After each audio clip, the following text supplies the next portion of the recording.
Hello, good evening, welcome back. Hi everyone. Welcome back to Dragon Age Inquisition. Now we're live. In case that didn't work, welcome back anyway. Hello. Hello again. I have I hope wisely, loaded into the game before we started this time. So here we are. I actually thought a little bit in advance. I loaded ahead of time. That way, one, I don't have to sit here with a loading screen with you guys and vamp for a while, and then two, we don't get copyright struck again. So, here we go. We should be all set to keep on keeping on. So I'm trying to think if there's anything we have to do around Skyhold, and I don't actually think so. We have some stuff to do in Crestwood, which is vaguely plot-related, it's one of the main plots. Really, it's related to one of the main plots, let's put it that way. So that's part of what we're going to do tonight. We're going to meet up with the Grey Warden, we're going to do the sort of the story part of Crestwood. But we're not going to go on from there story-wise, I don't think. The thumbnail is still promising side quests, so I'm still going to deliver.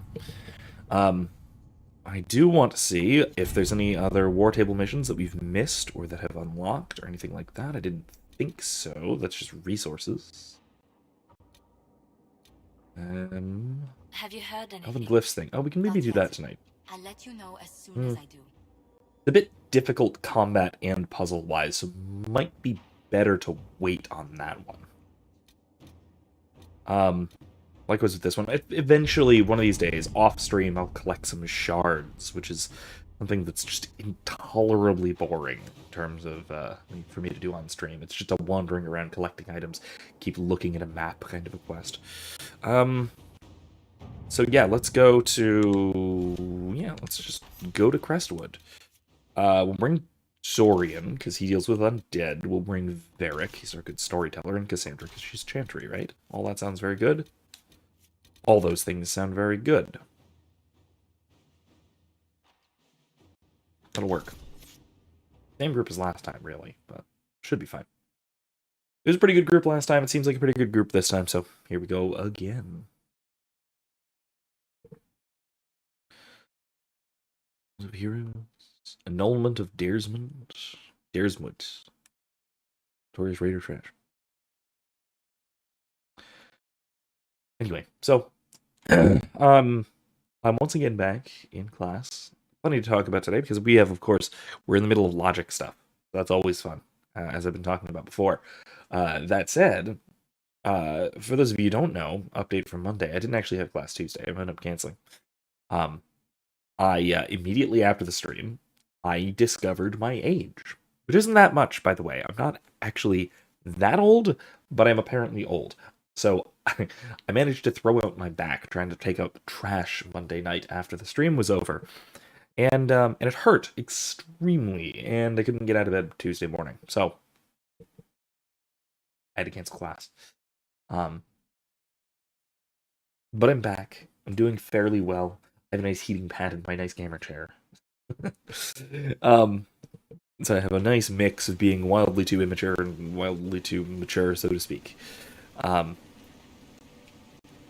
we're all set. I was back to class today, no problems, all set. And we're back. I'm doing all right. Howdy, Kevin. Yes, you're older than me. Don't get on me about this. Not that I'm implying you have or will throw out your back, but I don't know. Yeah, so let's reclaim old Crestwood and reclaim the dam, this old fortress. Unflood this town. Get rid of the undead, seal up the breach, you know, the whole questing shebang, if you will.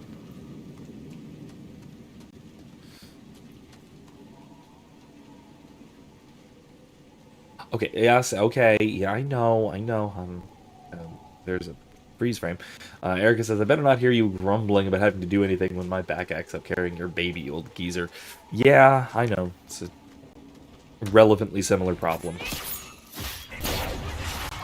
The difference being that your problem is chronic and ongoing, and my problem is only for a few, a day or two, and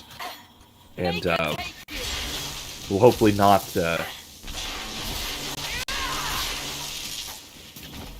Let me put it this way.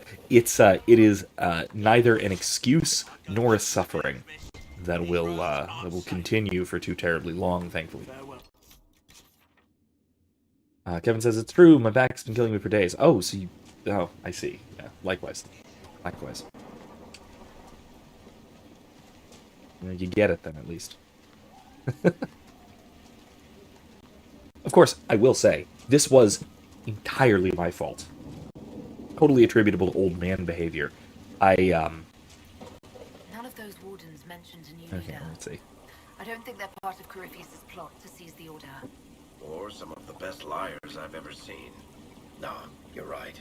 They're probably clueless. Looks I like hope one, I Hawke's suppose. warden friend has answers for us. Yeah, but as I was saying, it was entirely my fault. It was entirely foolish.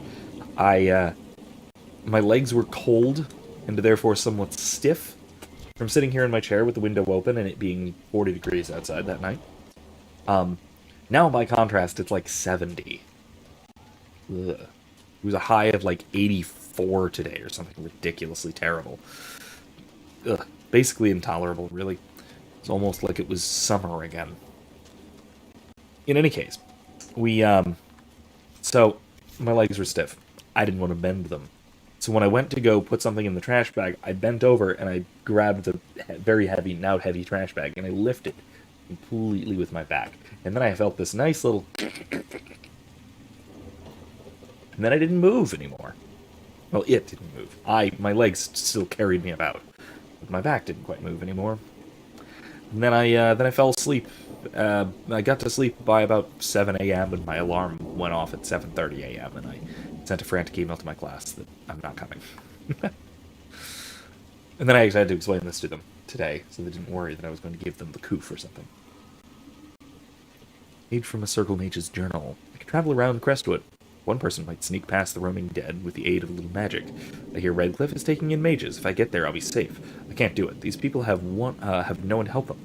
They've probably never seen undead before. Maybe they just won't trust a mage. What use was I penned in the circle? Maybe here I can do some good. I'll introduce myself to the villagers tomorrow. I hope they don't turn me away. It looks like they did. Darn. Excuse me. Kevin says, I'm so jealous. Everything covered in ice here, except including my broken door handle. Yeah, I heard about that. That is pretty awful. Meanwhile, I'm... Gosh, of all things, I'm suddenly having to deal with pollen in the air again. I started having congestion today, around lunchtime. Because I was sitting outside most of the day, because, it wasn't too bad out. Sitting out in the shade. Then I start getting congested because of all the pollen in the air on February 3rd. Ridiculous. Absolutely ridiculous.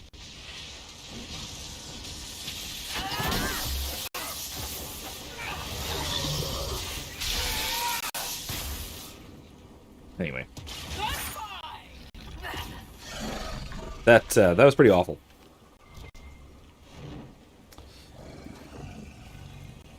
Although, at the same time, the door handle on my car is not broken. So, at least I have that to celebrate. Could be worse. My problems are all corporeal rather than property-based.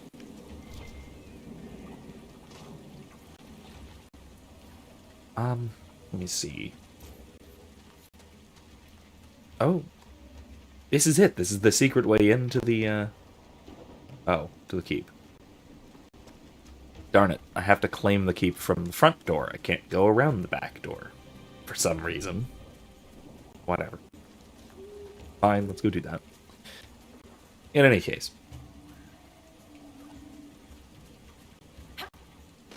Oh yeah. Anyway, I had a good time in class today. I blew some minds with distinguishing between fact and opinion properly. I have a question. On my live playback, I keep getting pausing jitters. Is that coming? Is that a problem for any of you either? Or is it just me? Taking it wouldn't be easy. Is it just on my end, or is there actually a problem with delays in the stream.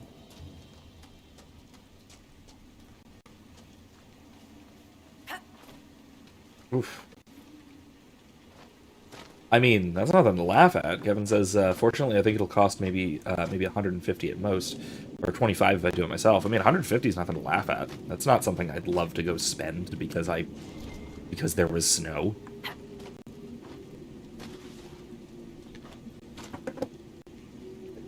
Woo! Oh my gosh. I'm telling you, this pollen has just stuck into me. And this is, ugh. Oh, you're getting serious delays too? Darn it. I am gonna keep a close eye on it and see what's wrong. Darn, it's happening again. All right, hold on. Let me fiddle with some things. I can't change the latency. Hold on. Auto stop, auto start.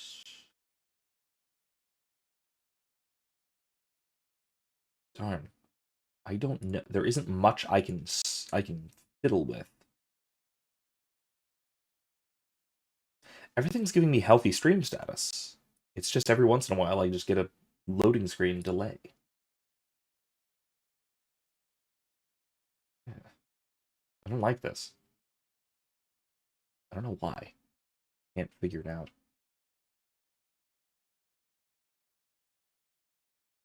Wi-Fi's fine, right? No, I'm on the right network. Okay. I can't find any obvious problems, so I'm just gonna hope for the best for at least now. I don't know, Erica. See if you notice anything weird about the internet or anything. Let me know. Hopefully it's just a short-term problem, and hopefully it goes away as we go on. But we'll have to wait and see.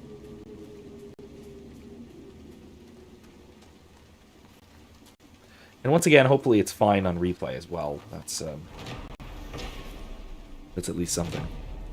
That would be at least something, hopefully. Alright, this is... Yeah, you get a strong signal on your end. Yeah, I know. It's looking like there's a weird issue on my stream replay. Because I have the live stream up. Like, how I usually wind up doing this is I have the live stream up and I have my recording software up. And I have them both, and I'm looking at them to see the delay. And delay's fine. It's just that every few minutes, the stream one will start doing a little spinny loading bar for like 10 seconds at a time, which is a lot. Especially compared to what I'm used to. I don't usually have this problem.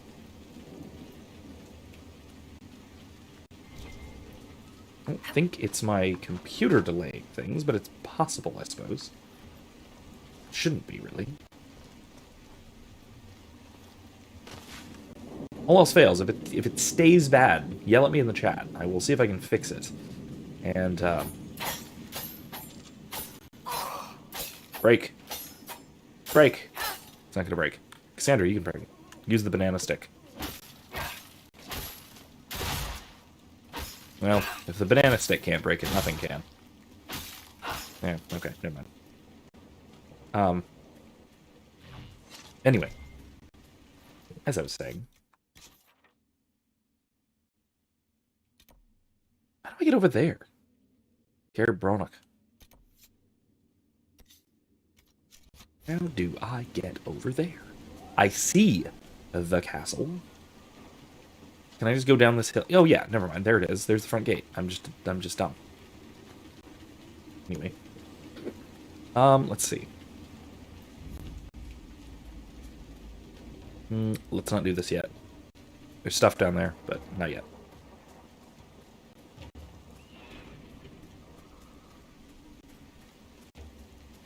Anyway. Oh, you're literally living at work right now? Oof. I'm assuming primarily because the whole your car door is broken closed. At least I'm assuming that's at least part of the reason.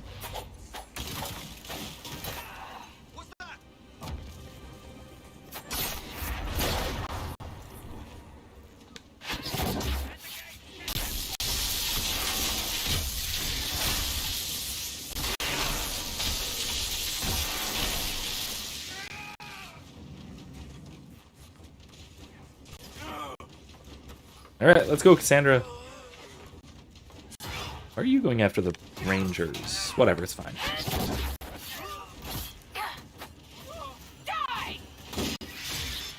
That was a bad shot. That was wasted. Oh well.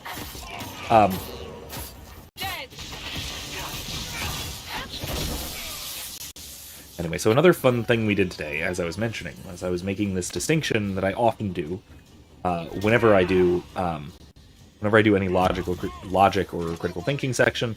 I'll always make this distinction between fact and opinion, and it's one of those distinctions that we all learned in elementary school, but more importantly, we all learned incorrectly in elementary school. And so my lesson always has to be something like... oh, sad splinters. My lesson always has to be something like, forget everything that you thought you knew about this because you learned it wrong, and you were probably taught wrong because someone didn't know better.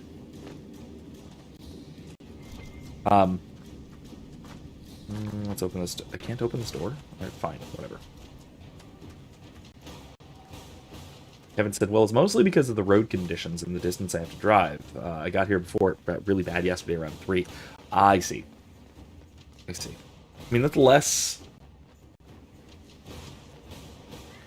less state of emergency and more state of sadness. So I can see that.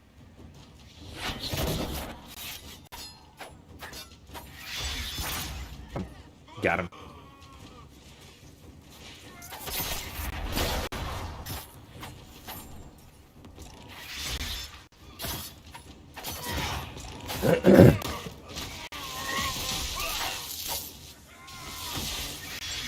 Darn it.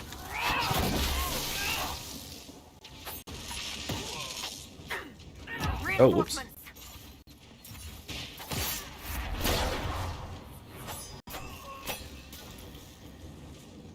There's a guy.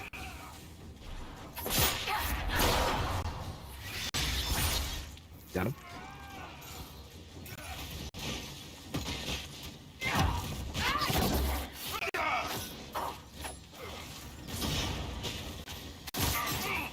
We need to retreat.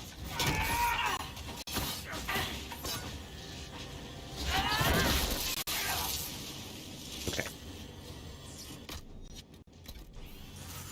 All right, that'll do.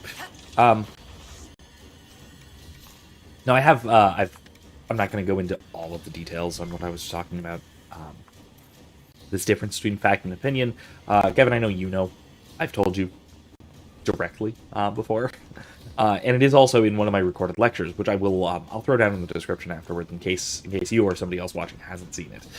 The short version is that we all learned that facts are things that are provable or objective or something like that, and that opinions are something that are subjective or based on feelings or unprovable or maybe biased or something like that. Things that we generally think of as maybe not so secure. Now, there's a couple of reasons for this I can speculate. This is the part that I didn't really go into, but this is clearly wrong from a philosophical standpoint, because a fact is simply a true proposition. It's a proposition which is true. Darn it. Can't get in there yet. Whereas an opinion is one which is held to be true. Damn access. I can't get in until we claim it. That says it feels like being institutionalized in a way. Well, I'm literally staying in a room in a nursing home and talk about old guy stuff. Plus, lots of people think this hall is haunted. Oh, well, that's always fun. Just, you know, keep a priest on speed dial just in case. Have a rosary on hand. You know, the usual. I have only spent a great deal of time in one allegedly haunted location, and it turned out to be basically normal. My old college, where I spent my first year of undergrad, Stetson, had one unbelievably old building. That was, I think, the oldest university in the Southeast. And it was the oldest building on the campus, or oldest or second oldest building on the campus. And it was allegedly haunted by a lot of people, or a lot of entities, whatever they might have been. Oh, hey. I dodged it. That's amazing. He shot at me in the air. That's ridiculous. Yeah, I'm lost. And of course it was relatively normal. Really, there was not much going on the times I was there late at night. It was also the music building, so the creepiest thing I ever found was someone practicing the gigantic pipe organ at 3 in the morning. That was pretty cool. Not haunted, but haunting, perhaps. In a good way. That's going to be a boss fight. I'm going to go up here first.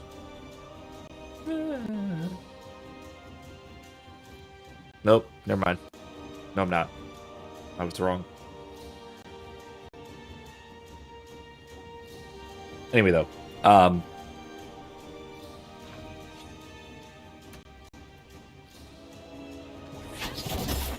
Why is there an Avar? Ah! I'm hurt pretty bad.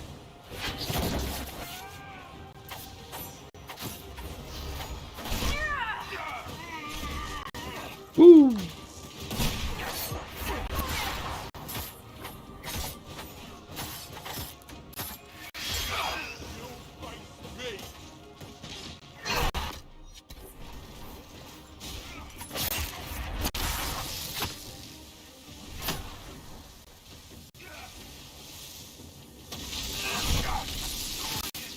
Oh, everyone's getting hurt really bad from this guy.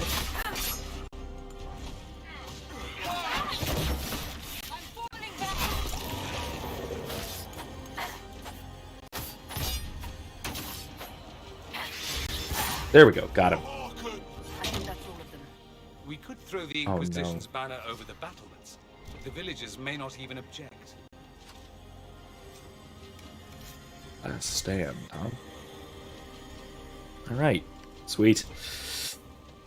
Cool. That went well. Everyone's really hurt, but it went fine. No problems. Oh god, I'm really low on emotions. I'm glad that ended when it did. I have to resupply soon. Anyway. Poor boy. Boy is in bed and he's not happy about it. And since I barricaded the door to my room with hospital bed too, so Walking Dead nostalgia. Mostly to keep wandering residents and nosy nurses out. Yeah, okay, reasonable. I mean, if you're living here, if you're living here and you don't have another way of locking the door, that sounds reasonable to me.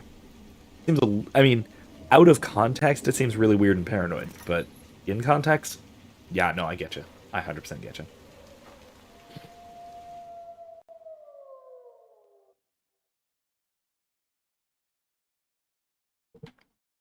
Nice.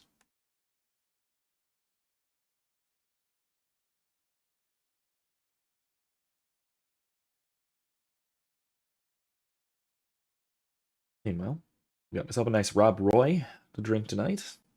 Feeling like a whiskey drink. Feeling like it would do nice things to my back, relatively speaking. Plus the clink of the whiskey stones. Nice for the camera. Or the microphone, I guess. Nice work. Crestwood will breathe easier with the bandits gone. We should drain the lake. The mayor said the dam controls were through the fort. Alright. Okay. Let's rest and resupply real quick. Because we really need to do that. Got a good deal of upgrades from that. Nice. Oh gosh. Oh, in addition to the pollen, I'm choking. Ah! It's awful. It's terrible. Anyway. So, as I was saying, does Ericast, does Dorian have a huge chunk of red lyrium in his staff? Yeah, but it's like purified or something. Don't worry about it. Welcome, Inquisitor. So you know that whole My name is ludonarrative Hawke. dissonance thing? Leliana's eyes and ears, Case in point. especially in this place. I'll have some information for you once my man Butcher finds us. He's running late. Oh man, Kevin said they finally just gave in and decided to stop drinking altogether for like 3 months at least. Nice. Good on you. I will say that I mean, depending on your circumstances, especially if you've been over drinking lately, that sometimes is the way to go. That's sometimes by far the best way to go. If only to just break the habit, and then very cautiously you can get back into some more healthy drinking habits if you're up to it, or if you want to. No, there's no necessity to, of course, either. Like there's no like requirement to drink. But aside from that, right? Unless you either have or have developed a significant long-term problem, alcoholism or something, even if you don't, something like a time away from something, the equivalent of something like Lent or Exodus 90 or something like that, can really help to disrupt bad habits so that you can then replace them with good habits. We are very habitual creatures, and that's a lot of what virtue is about, is habituating ourselves into doing the right thing. The trouble is that that's really hard to do if we already have bad habits that we need to break first. And just stopping while you still can entirely is a good way of doing that. But good for you. Good for you. I hope it winds up helping, and I hope you can even out into something into healthy habits, that sort of thing. Or if it turns out that it doesn't work out that way and you don't really want to pick it back up again, cool. I see no problem with that either, really.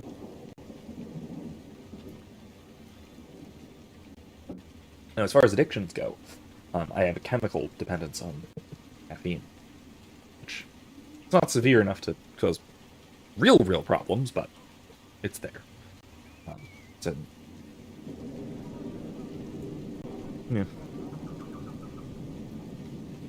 I do drink a little bit less coffee than I used to. It's still quite a good deal. Still a good deal. Anyway, let's see. Did Sister Nightingale tell you why she wanted agents here? We lie on the main road between Denerim and Valroyo. Couriers stop here all the time. For what they're paid, some have surprisingly loose tongues. So intel, got it. Sketchy, but nice. When's the spy named Butcher supposed to arrive? Half hour ago, by the south gate. I hope he's only delayed. Butcher's last message swore he had secrets for us worth 10 times his weight in gold. What's happening in Crestwood? The roads are nearly deserted. Too many undead keep rising from the lake.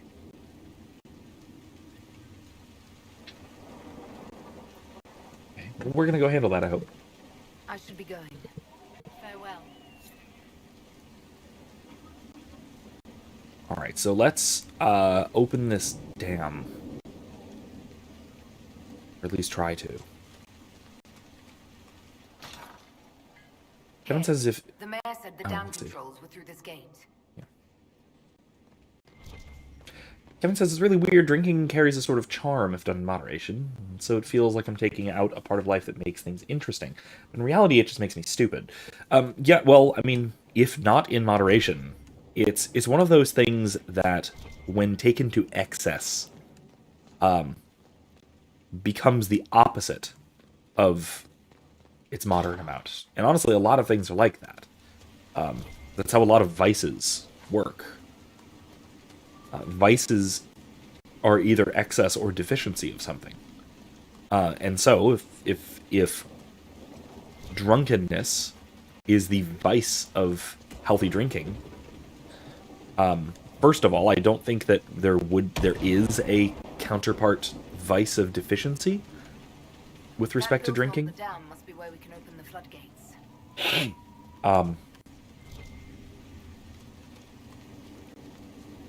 Actually, that's not true. I think there is a vice of deficiency with respect to drinking, but it's Puritanism. It is treating drink itself as if it were a vice universally for everyone. Which is, of course, wrong. It's not. It's not for everyone. Again, for some people, the correct amount to drink is none. But that certainly doesn't apply to everybody. So I think the vice of deficiency for drinking, just like the vice of deficiency for anything else that is an unnecessary luxury, is not in not consuming, but the vice of deficiency is in the desire to deny it to others, especially if the reason is because I can't have it myself.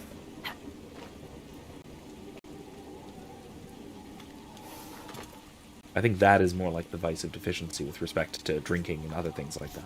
I think the same thing applies to fine foods. I think the same thing applies to snacking. I think the same thing applies to tobacco, things like that as well. Things that are not in themselves vices, but we refer to them as vices because they're unnecessary luxuries.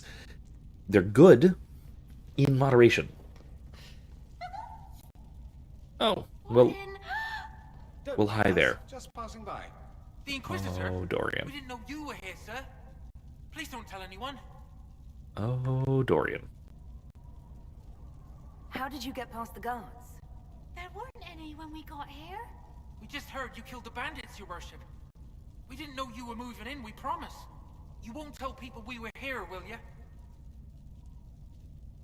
I see you couldn't resist the thrill of a decrepit pub. There's nowhere else, sir. Everyone is crammed into the village. Lonnie's parents would have a fit if they saw us. We'll have to wait an hour to go back. Your father will still be up. I knew this was a mistake. We could try the caves. You hate spiders. You find somewhere next time.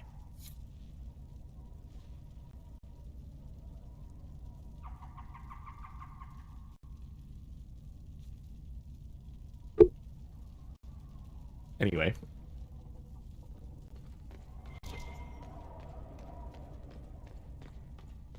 I love having that to generate my own sound effects. Anyway. Kevin said I was raised with an absolutist stance drilled into me.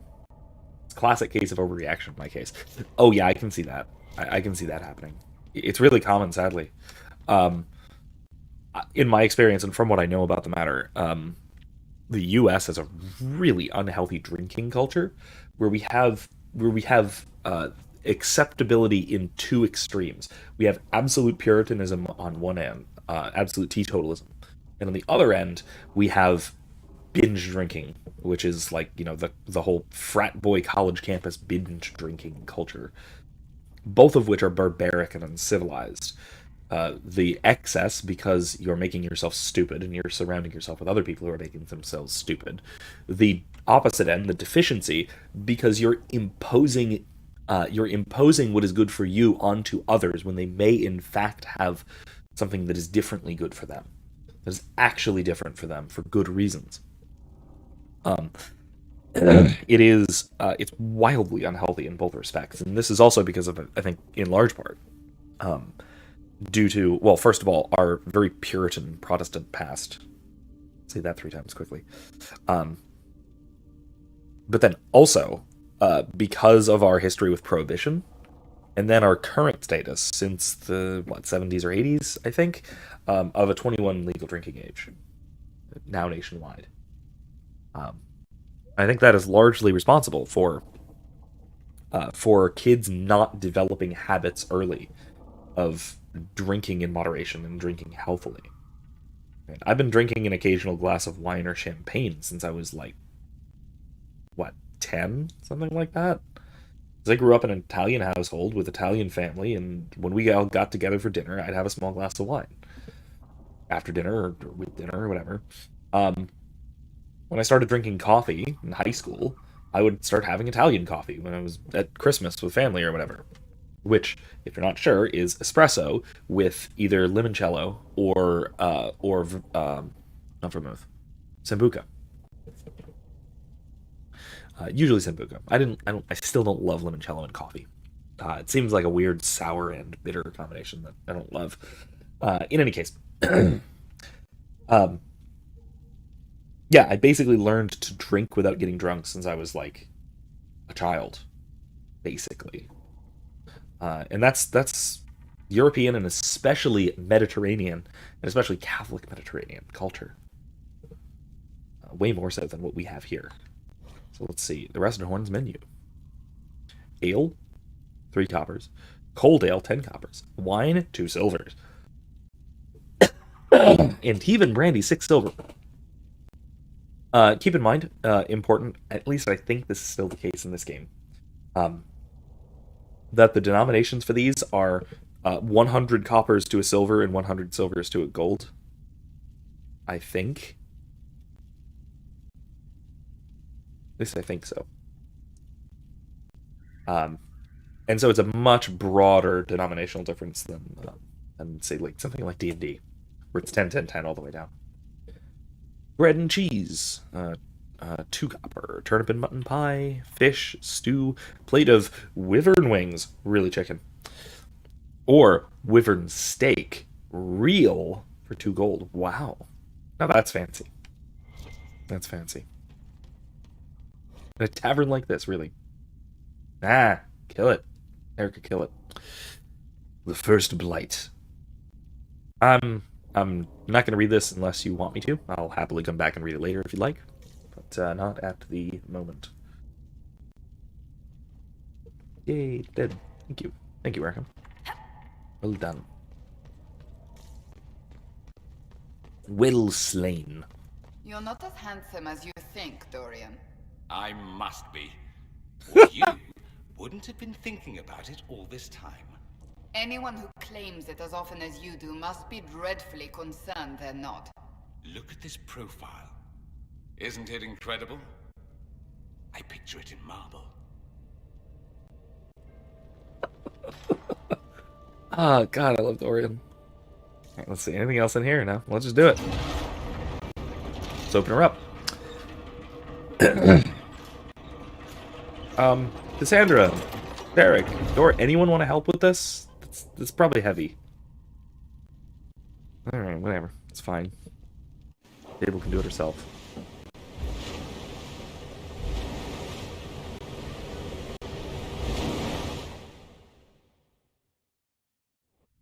The mayor said Darkspawn destroyed these controls 10 years ago. Who repaired them? Good point. Ask the mayor. Yeah. Let's go back. Let's go right along. Close up this breach.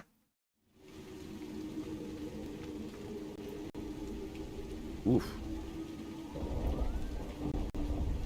Was that? Oh, hey, a dragon!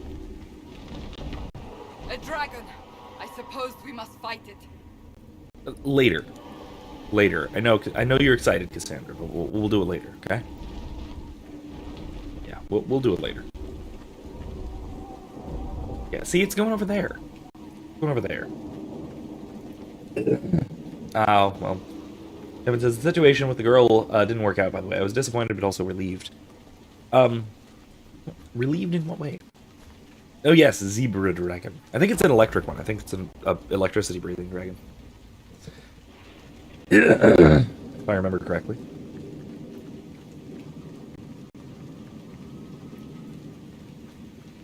Alright, let's see.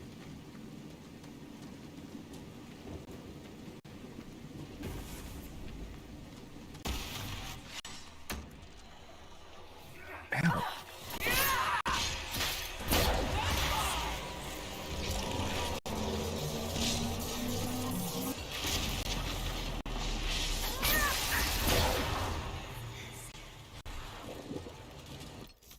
Oh, wait.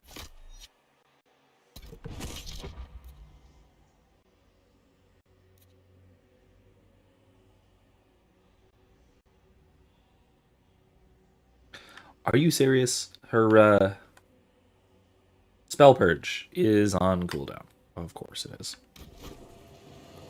Of course it is. She already used the one useful thing. The thing I brought her for in particular. Alright.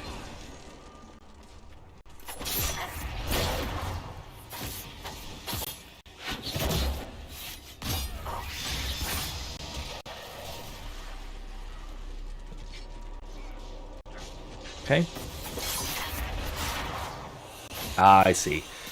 So Kevin says, difficult because it was complicated, different beliefs and lifestyles. Yeah, I can understand that. I can definitely understand that.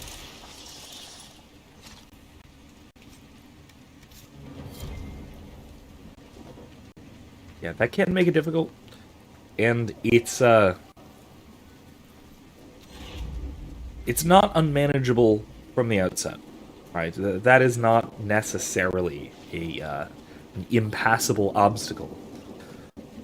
But I don't want to say it's not an obstacle, because it definitely is. And it's far easier if those difficulties aren't there. That said, we've been discussing before, Erica's a convert, and not until well after we met. It was partially the. I mean, I wouldn't go so far as to say the whole flirt to convert thing, but I think just being around me,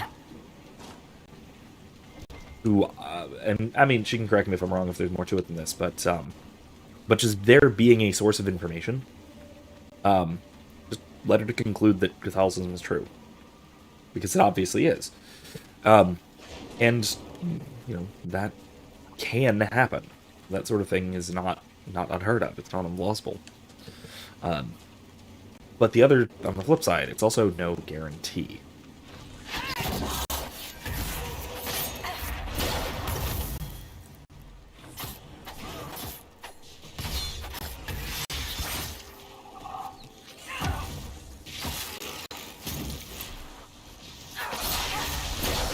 There we go.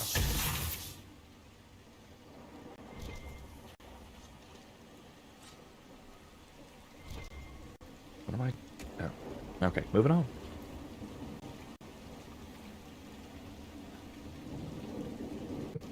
Alright, so. I need to bring solace for these things. Crap. I'm used to always having solace. Or almost always having solace. After we're gonna come back here with solace at some point or another.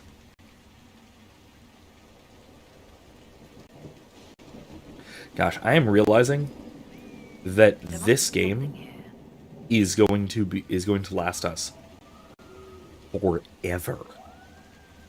I forgot how many hours I usually put into a standard playthrough of this game, and I only just realized it's typically in the 90s, which means we're looking at a more than 30-part series, if that is. If that aligns with past experience. We'll see. I mean, because let's look at this realistically, right? Tonight is the 10th episode of just this game, not even of the series, and we're not very far. We're not very far at all. There's no way we're a third of the way through. This game alone might be the longest series of this channel. We'll see. It's a real possibility. And let me see. Where are we going? There. Thing there. Thing there. Merchant. Alright. Let's check that out next. See if we can find that. Whee! Need to start having a list of topics? I have a list or two. Did you finish the thought about what you're teaching in class today, or did I miss chasing Michael? I finished my thought, but I do have more on the subject, so I could elaborate, of course. Ooh, demons. Another point about what I was saying that I didn't really bring up, because I didn't bring it up to class, is my speculation as to why we have this misunderstanding about facts and opinions. And I don't think it's a mistake. I think that it was a deliberate miseducation, if you will. I think that it was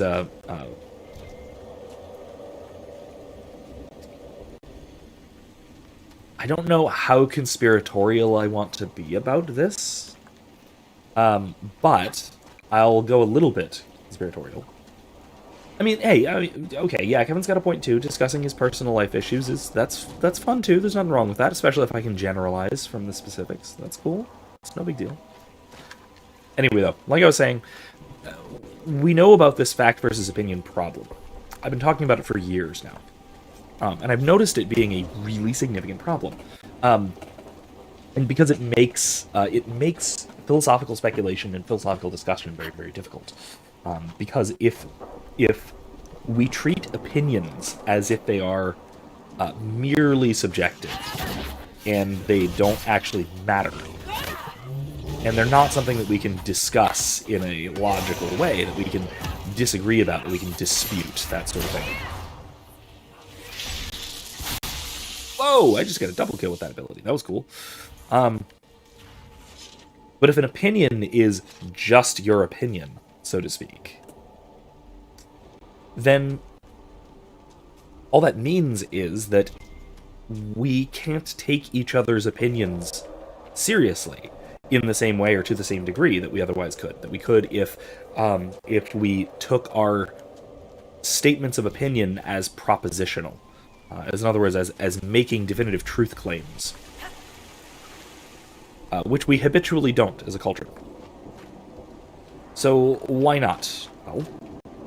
Well, I think, in large part, it comes to... well, I can just give the short version and blame the Enlightenment. Of course, as one does. The longer version has to do with...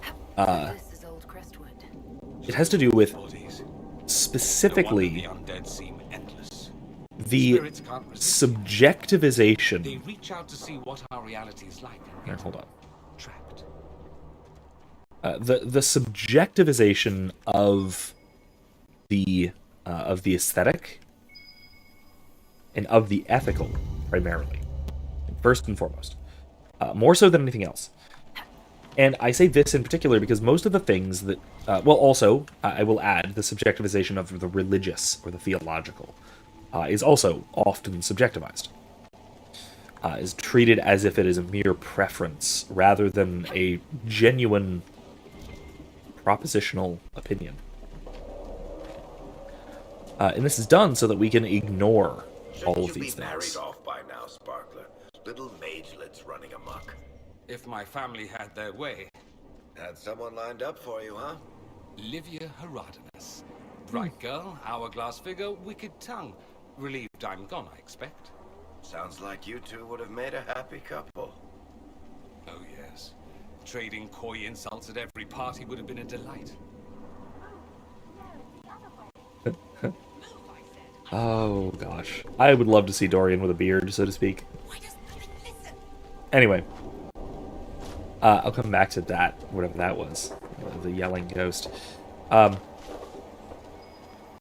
as I said, I think that the part of the reason for this was the intentional drive, particularly with respect to Enlightenment rationalism and irreligion and moral nihilism, even, to subjectivize everything but the provable, sorry, not the provable, the empirically and scientifically provable. Because you'll notice, that's what we all learned a fact was in, say, elementary school or whatever. We all kind of learned that a fact is something that is testable, that's backed by data, that is proven or provable. And usually what proven or provable means in this context is scientifically or empirically verifiable. Right? So, what this is trying to do... Trying to seal chest, interesting. What this is trying to do is it is trying to dismiss claims of ethics, of aesthetics, and of theology. In other words, it's trying to diminish at least 3 of the 4 transcendentals as having nothing to do with truth, the 4th of them. What's left of it? Do you think he'll want it back? We could ask him. The work you ordered is done. Do what you want. I'll be in the hills trying to forget it. Robert. A letter from Crestwood's Interesting. mayor. Damp but legible. Whatever that means.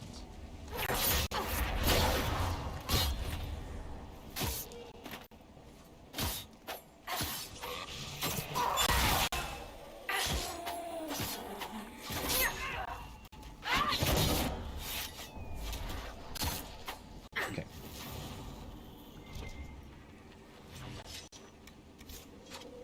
So, if I'm right about this, and I think that I am, otherwise I wouldn't say it.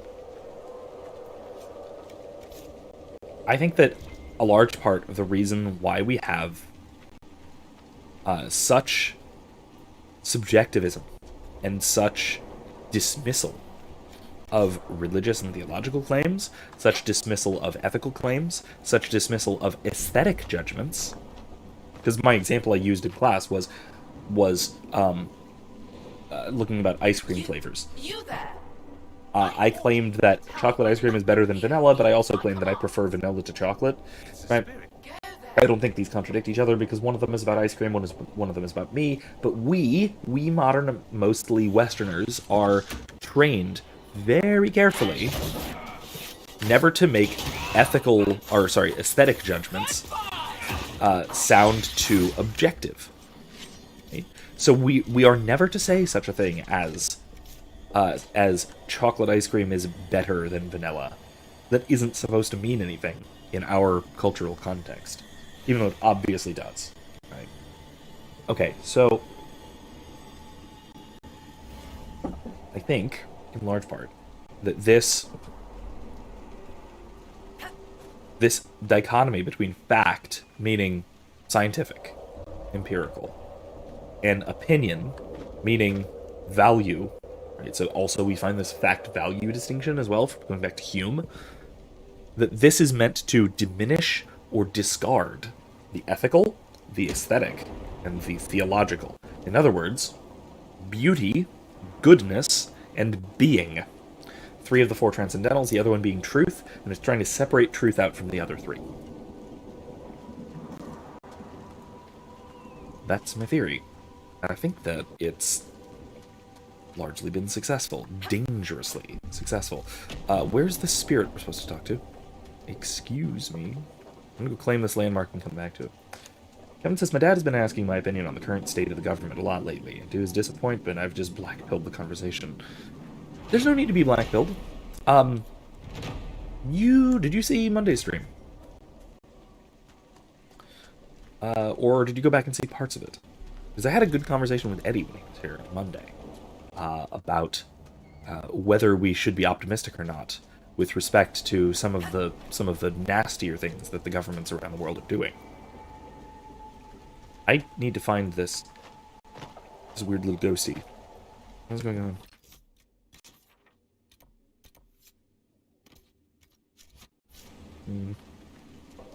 There it is. Is it harmless, Cassandra, or could it turn into a demon? There's always a chance. Harmless spirits do not always remain so. Nonsense! I am in control of my fate. I was not Well, okay, then. addressing... You weren't well. I see. Yeah, no worries. I was well at the time, but not shortly afterwards. Let's see what this spirit is up to. See if we have anything to talk about with respect to what it has to say. And then I'll try and give you a bit of a white pill. Or a honk pill, perhaps. Okay. Are you a spirit or a demon? Demon. Those dolts who would suck this world dry. I am called to higher things. That's disturbing, but okay. What is a spirit like you called to do? I lead armies, kingdoms, lords. I am imperial. I am command. What of you? I felt your coming. Is there something alike in us? Oh, okay. Okay. Kevin says, okay. Oh, and not black build as to the future, but as pertains to the current occupants of the seats of power. Oh, hell yeah. Go for it. I think you're right on. That's right. I don't think that's a black pill, though. I think that is just a realistic assessment of the villains in their place of villainy. The tyrants, really. I've only just met you. What does that matter? How can you not already see what I am? What a strange world this is, where time blinds you. Okay. What's so distressing about the real world? It ignores me. I order the rocks to part, but they do not. I bid the sky draw close, and it stays still. I don't know how you mortals stand it. Why haven't you gone back to the Fade? I will not be denied. I refuse to leave until something obeys my orders.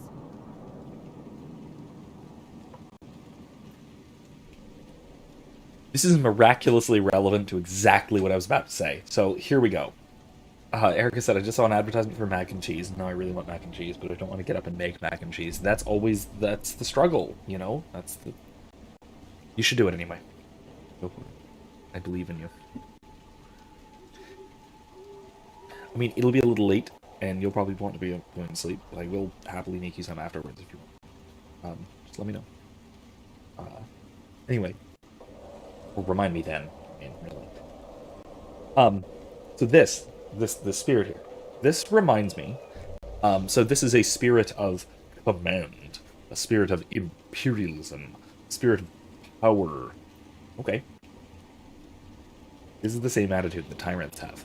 Particularly the leftists, the tyrants on the left, right? Left authoritarians tend to have this very attitude. So Erica, here's what you do. Take I don't know, like a piece of cheese or something, and eat pieces of it as you drop pieces into. You can hold yourself off as you go. I can if I need to. It's fine. Take 15, 20 minutes. It's fine.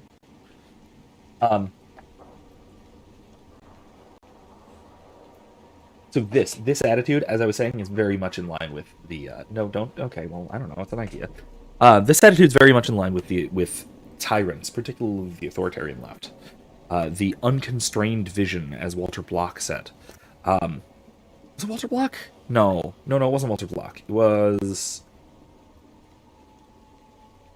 Oh no. Who was that? We can still throw cheese into boxed mac and cheese. Kevin, do you know who I'm talking about?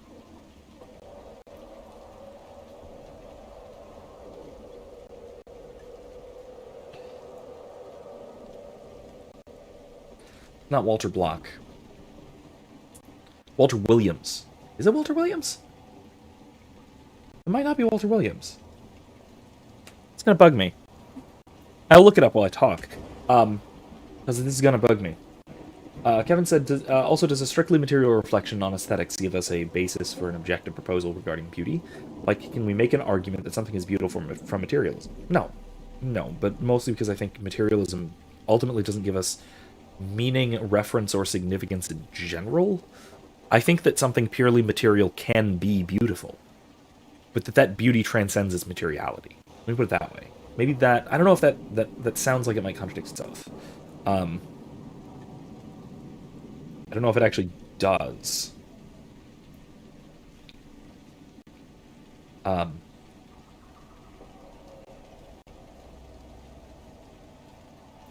Thomas Sowell. It was Thomas Sowell. It was not Walter Williams. So anyway, I'll come back to this. But I think that if something that is purely material is beautiful, it perfectly well can be. There's nothing contradictory about that. But that its beauty is something which transcends its mere materiality. It is something that is immaterial about the material thing. Similarly to how, to use a parallel example, so maybe a less controversial to the modern mind example, the usefulness of something transcends its mere materiality and moves it into the realm of the social and the technical, the human. right? Beauty moves it into the domain of the transcendental, the divine, insofar as it is beautiful. Even take something at a very mundane level. There's a map behind me, in here. It's purely mundane. That's purely material. There's nothing immaterial about it aside from the ideas that it represents. It's a depiction of a very old world map from, I would guess, the 1800s or so. It's not actually that old, I don't think. But it's a depiction of the world as seen ages past. And it's very well made. It's beautiful. It's woodcut. There's beauty to it, but that beauty is more than simply a description of the wood and the color and all of that. It is something that transcends the mere material description of the thing. Similarly to how words on a page, right? Not this page. That page has student information on it. This page, right? This is a merely material object. This is a purely material object. There's nothing immaterial about this bit of paper. But the bit of paper has markings on it, which make words, which have meaning, which is something intellectual. It's something rational, not merely something material. Because of that, it transcends the merely material. In the same way that the beauty of, say, the woodcut map, or anything else, purely material, transcends its pure materiality. Kevin says, the reason I ask that is because it would be interesting to use materialist arguments with a materialist to undermine the philosophy at its core. Maybe I'm reaching. Something like that. I mean, I think you can. The problem is that most materialists will reject objective standards of beauty as such. And this is why I always recommend Roger Scruton. Especially his documentary, Why Beauty Matters. But some of his books and articles on aesthetics as well really get to this point, and it really gets to the point of our... No, it's not our Curse of Strahd notes. That's my stream notes from last week. Or 2 weeks ago, I guess. I don't know, whatever. You can, of course, go through my desk. I think you know where my Curse of Strahd notes are, so you could just go through it if you wanted to. I don't know if you can read my handwriting, but it's there. Anyway, you get the idea. What I was saying, though, right, is that I know Roger Scruton does something like this.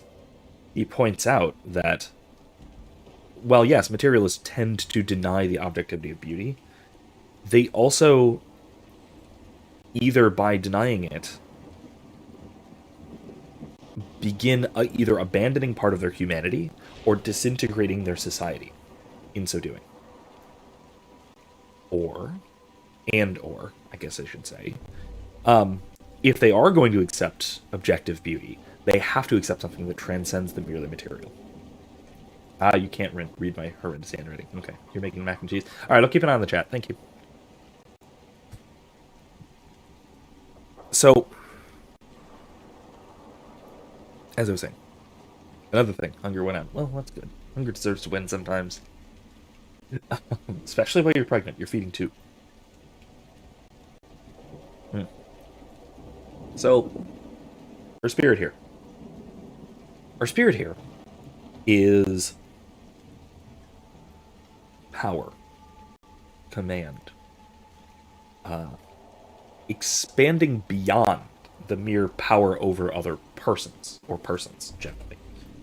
This is expanding to power over the world, and everything that makes it up. So it says that it commands the rocks to part, and they do not. And command is disappointed by this. To me, this strikes me as incredibly similar to the socialist who commands scarcity to cease, and it doesn't. And they are furious about it. Or perhaps the Faucist who demands a virus to stop spreading and mutating, and it doesn't. Because of course it doesn't. That's absurd. That's not the way command or any sort of human temporal power works.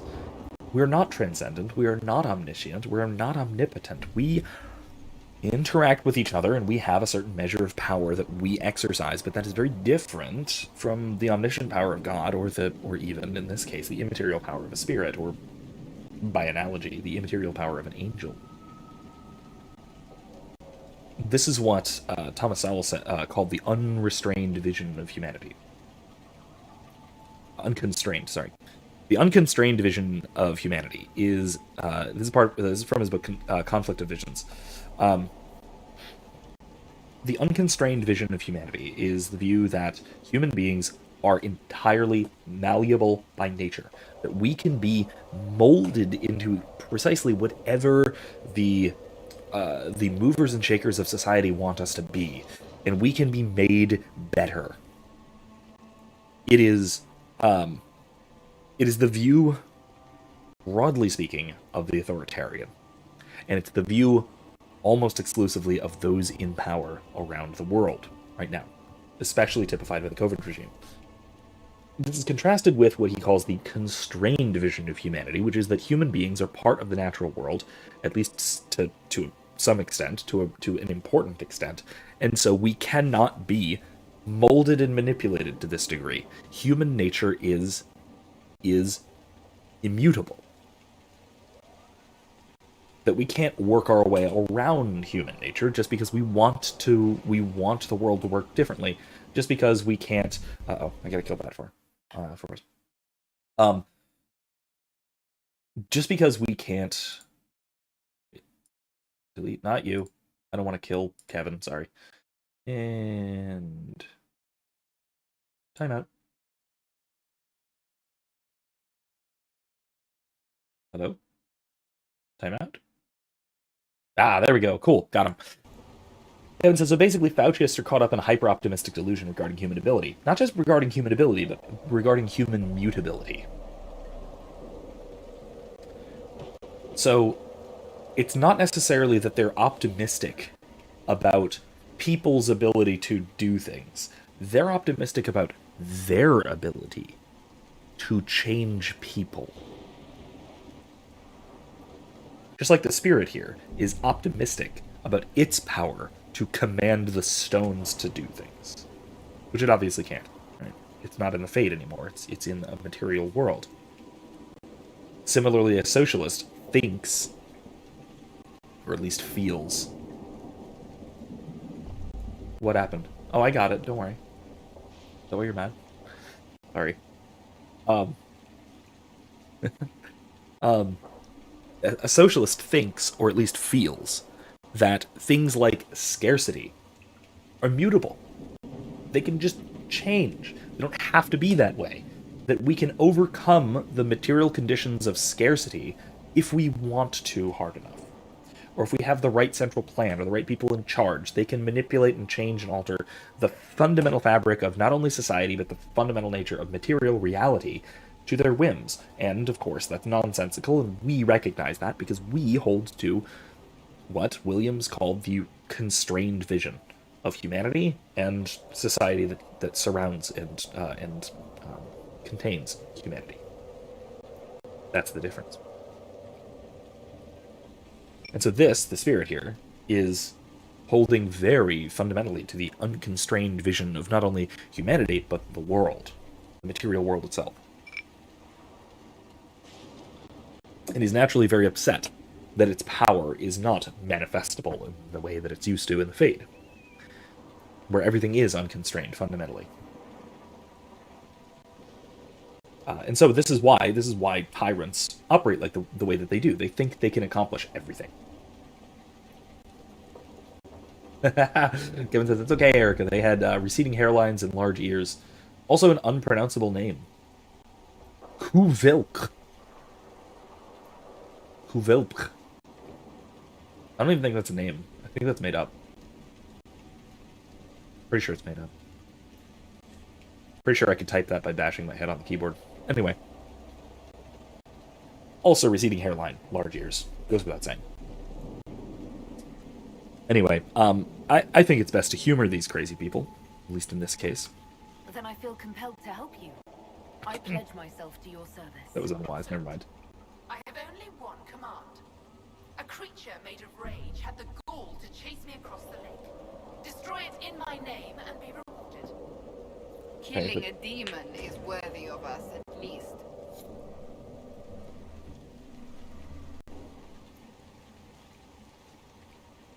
Erica says they're going from real names and weird addresses to weird names and recognizable addresses. Yeah, Klingon.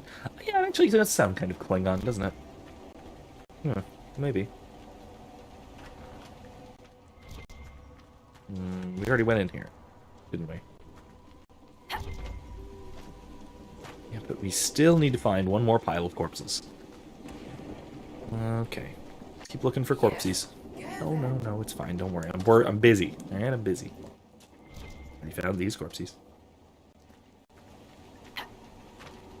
More corpses. Over there? Ah, it's over there, isn't it? I see it. Okay, I see it. We're good. I mean, Klingons do tend to have large ears and receding hairlines, so that fits. That really fits.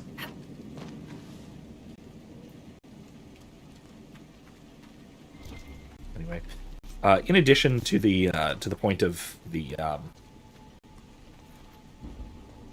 to the point of it being a sort of unconstrained vision of reality that is in power right now, I think it goes beyond that.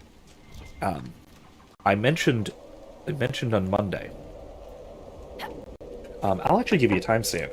Again, in the description, I'll put a timestamp for my Monday white pill.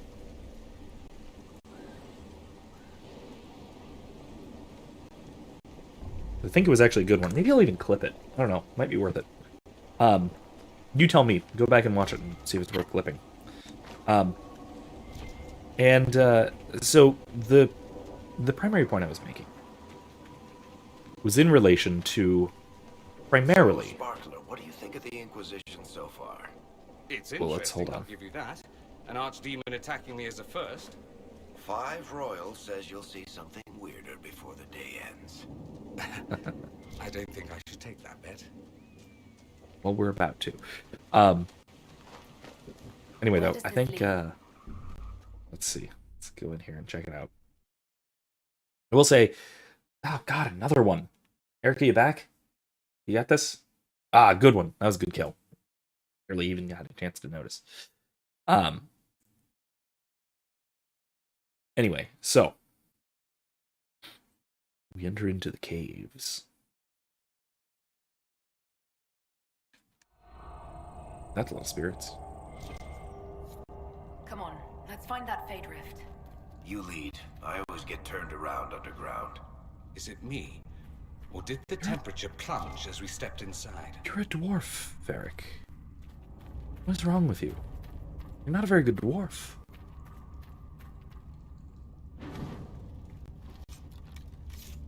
Anyway. I'm a mediocre dwarf. So, as I was saying,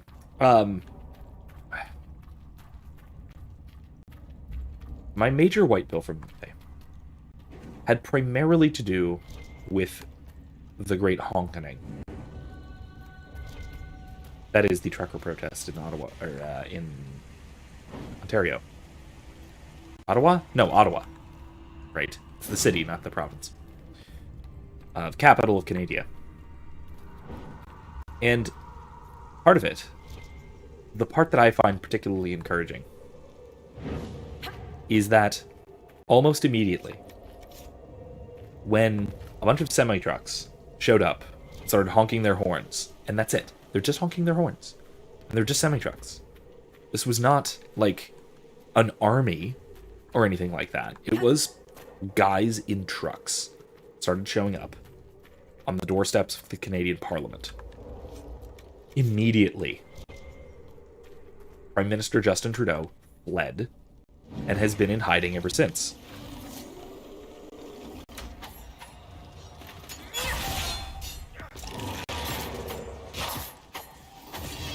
I think that is unbelievably encouraging. As I've been saying all over social media and everywhere else for the last few days, first of all, because I absolutely love seeing politicians terrified of their constituents. But beyond just that, I think that it's very encouraging to look at all it took to utterly terrify a tyrant like Justin Trudeau.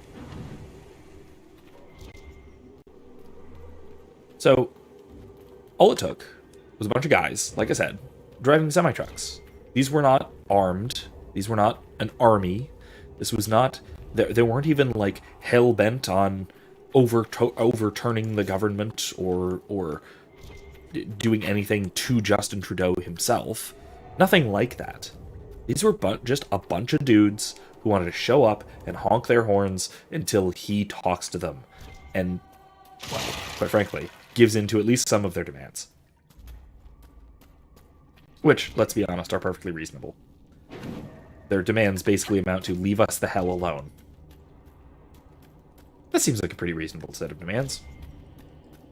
In any case, the fact that this was all it really took to utterly and completely terrify a man like Trudeau, what would otherwise be considered a very powerful leader of the Western world, that is really heartening, or it should be. That should give us a lot of, that should give us quite a lot to be happy about.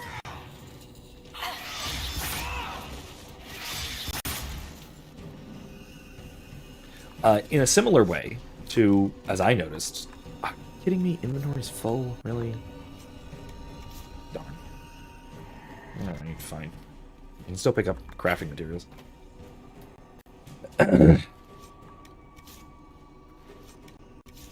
And junk, too. Knew I should have sold everything before I came into the caves. I don't know. Anyway, it's too late now. I'm gonna have to get rid of some of this, but I'll do it on the way. Do it a little later.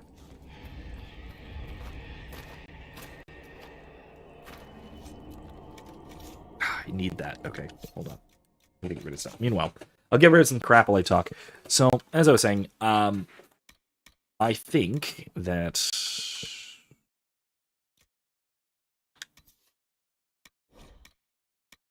Let's get rid of some of these.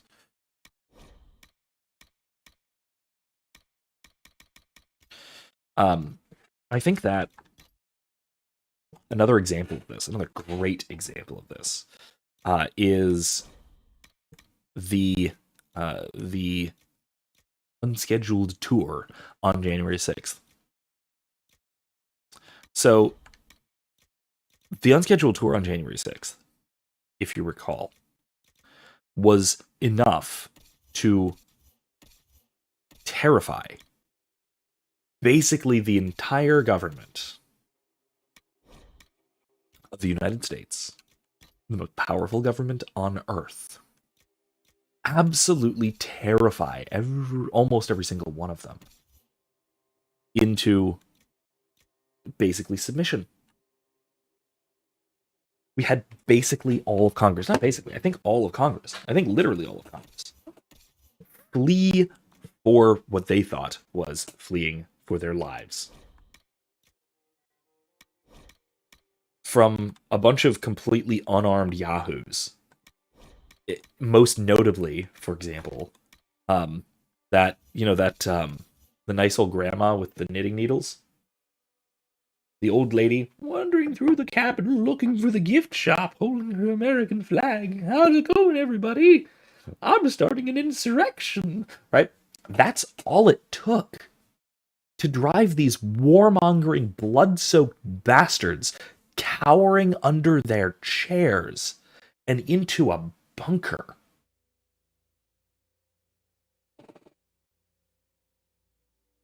Fine. Yeah, okay. Yes, Kevin. FBI stunt. Yeah, FBI clearly planned it. I don't think the FBI told them about it.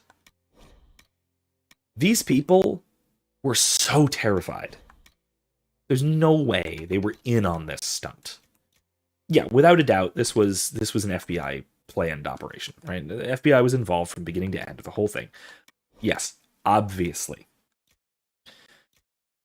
However, I also have to add, though, that... So what?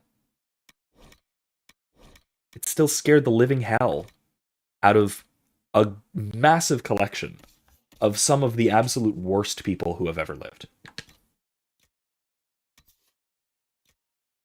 It's actually better. That's better. Better for right now. That one looks better, though. Hell yeah. My point stands. That between that... Alright, see you in a bit. There we go. Between that, the January 6th thing, and what we just saw with the honkening in Canada. Yeah. Bodies. Were people living down here when old Crestwood flooded?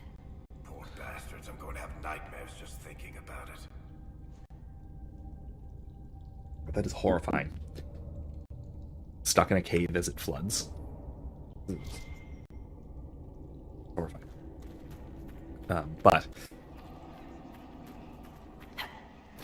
I think that this really is, or really should be, unbelievably encouraging.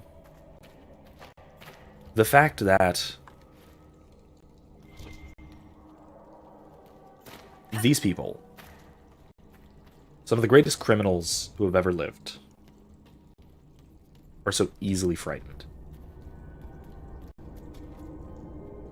Kevin says, and I think it was grand political theater. They knew they were stealing an election. They needed a grand display to the contrary. I mean, yes, but it wouldn't have worked if they hadn't actually been this scared. The whole area is still lit up. Remarkable. Like, why did Justin Trudeau run away? I mean, yeah, fine. He's maybe uniquely a coward. Maybe it's a Canadian thing. Maybe.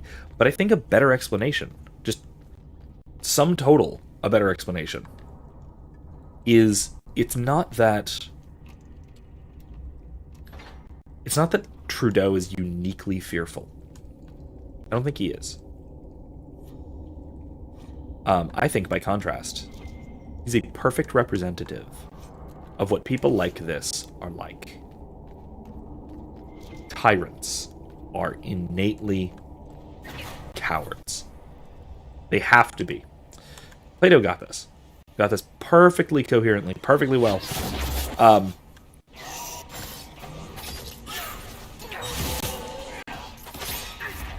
Plato understood, right? And we get this in the Republic, that tyrants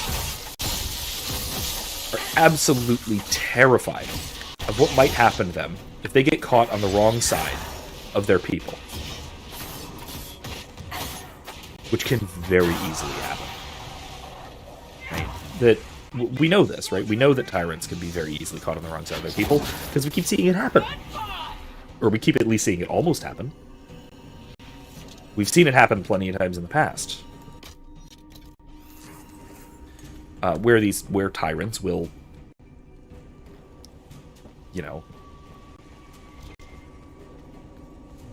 stop being tyrants, let's say, and let's just say become good communists, so YouTube will like me. But that's the sort of thing that we expect to see, because again, I've explained this more thoroughly in my lecture on Plato, on Plato's Republic, on tyranny. On my two lectures, I've got two lectures on Plato and tyranny. That if you haven't seen, or if you haven't seen in a while, do. I'll put them in the description, but I really, really highly recommend both of them. Because they really illuminate the mentality, or the mental state of a tyrant. Erica says, okay, I'm back. Turns out the stove was on high, but wasn't actually past the little click that put it on high, so the water wasn't boiling, so I had to sit there and babysit it. I'll be here for 11 minutes. Alright, well, welcome back. Good luck. I apologize on behalf of the stove. I hate it when it does that. Happens to me often. I thought I was cooking something for like an hour once, and did that. It was awful.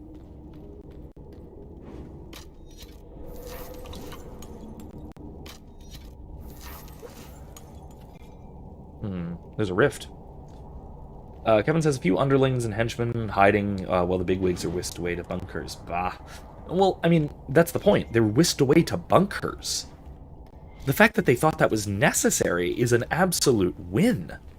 That's an unbelievable victory, as far as I'm concerned. The fact that these people, once again, some of the greatest criminals to have ever lived, were so terrified of basically nothing. And what they should have known was basically nothing. That they were whisked away to bunkers. And by the way, Trudeau... Are you sure this is the way to the surface? I feel a draft. There must be a way out nearby. Kevin says the honking in Ottawa is real. That's true. The reaction may be profoundly exaggerated, but it's real. I actually don't even think it's exaggerated, honestly. I really don't. I really think that Trudeau is terrified. He's quaking in his tiny little boots that he inherited from his father, Fidel Castro. Why are there nugs down here? Weird. I need to skin them. Anyway. In any case, like I said, I do think, without a doubt, not without a doubt, but I'm fairly confident that Trudeau's fear is absolutely real. That he really is terrified of the truckers honking their horns in Ottawa. Otherwise, he wouldn't have fled like 2 provinces away. And I would have said, on Monday, I was saying that he fled allegedly to the United States, possibly to Cuba. No. 4chan, of course, found him. He's in Manitoba, I think. Like 2 provinces away.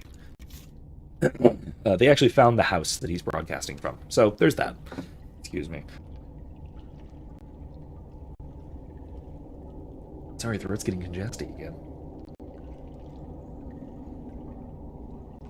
There we go. But he wouldn't have done that if he wasn't actually scared. And he wouldn't have come up with a lame excuse like, I got COVID, so I had to go 2 provinces away instead of closing my office door. Shut up. We see through your ridiculous delusions. We all do. None of us are buying it for a second. Oh, you have to kick it. Your weapon does nothing. By contrast, your foot will break it open, of course. Anyway, moving on. But yeah, I think I'm greatly encouraged by what we've been seeing in the last year or two, or more really, about the fragility of the tyrants in charge of the world. Kevin says, I might be giving the bad guys way too much credit, but I err on the side that they're of saying they're privy to information above and beyond anything that cities can plan. I mean, yes, but that doesn't mean they're not terrified of it. They are, all of them, of a fundamental temperament that causes them to be terrified of anything that might threaten their power. This is how tyrants work. Right? Plato taught us this, right? Plato taught very specifically that tyrants are very deeply and fundamentally afraid. Deeply and fundamentally afraid of anything that might limit their power. Of anything that might even disrupt or interrupt their power. Most notably, this is things like if what Plato specifically had in mind was something along the lines of a, where is it? Oh, there we go.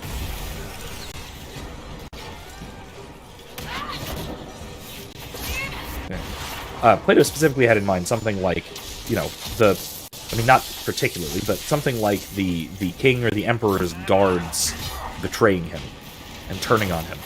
Right? The fact of the matter was that the emperor or the king cannot possibly depend upon the people around him. And that's primarily because the people around him are just as just as likely to act like normal people as anybody else. And so what this means... what this means is that the king can never be secure in his power. And this means the king is fundamentally terrified.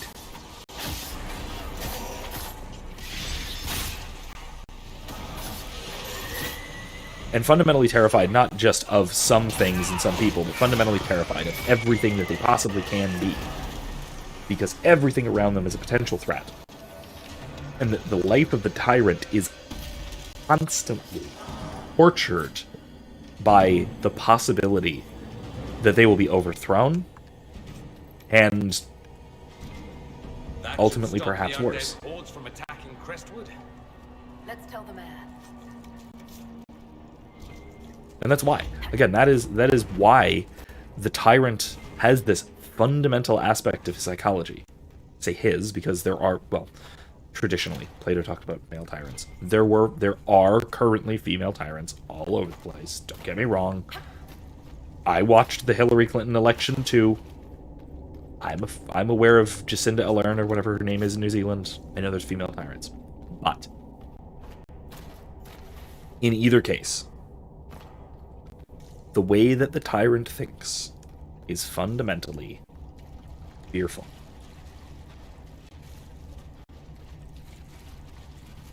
Anything that the bad guys do that is smart is going to be out of fear. Anything they do to hold on to their power is, again, it's out of fear.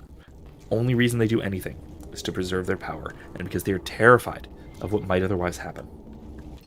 Let me find this map. Where is this? There's apparently a chest over there. I'll find it. Yeah. And just seeing a hint of that fear, and seeing that fear manifest, should give us hope that their power is precarious. Their power is deeply, deeply precarious. Ow. Where the heck is that chest? Alright, fine, I give up. Whatever, it's fine.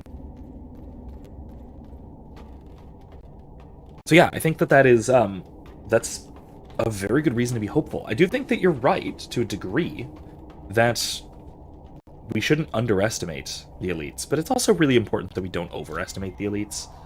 Because remember, this is the government we're talking about. They suck at everything. Do you really think they're that good at tyrannizing people? They're good at it. It's what they're best at. That doesn't mean they're any good at it. Doesn't mean they're actually good at it. They're better at tyrannizing people than they are at anything else. But that's a really low bar. It's like saying that, the government that can't keep roads flat. Basically can't keep large flat surfaces as large flat surfaces. That there's so many steps ahead of us that we can never know what they're up to. That's ridiculous.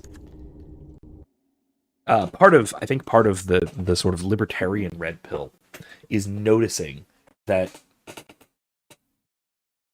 the government's incompetence extends beyond what we ordinarily think of and is very far-reaching. It basically goes to everything the government does. The government sucks at everything. The government sucks at military even. That's one of those things where especially old neocons always thought, well, we can't have the government doing. We can't have the government in charge of healthcare.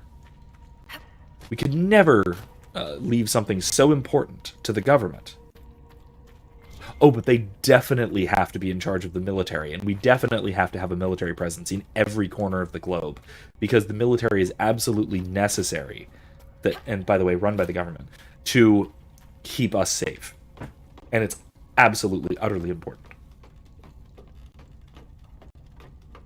Kevin says individual governments are sock puppets. I mean, individual government agents and authorities can be. I think, obviously. I mean, there are clear examples of governors, those who govern,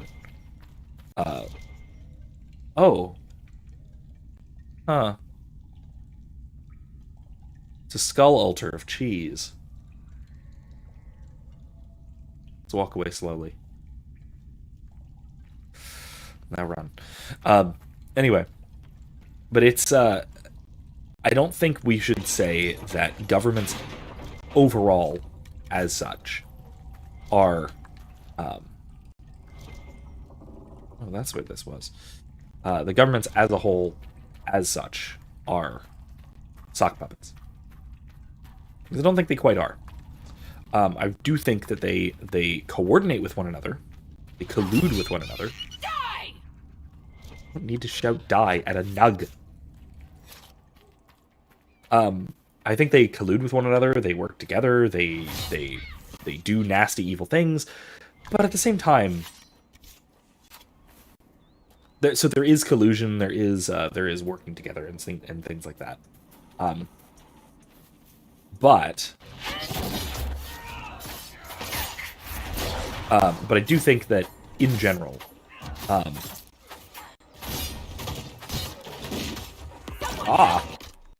that hit hard.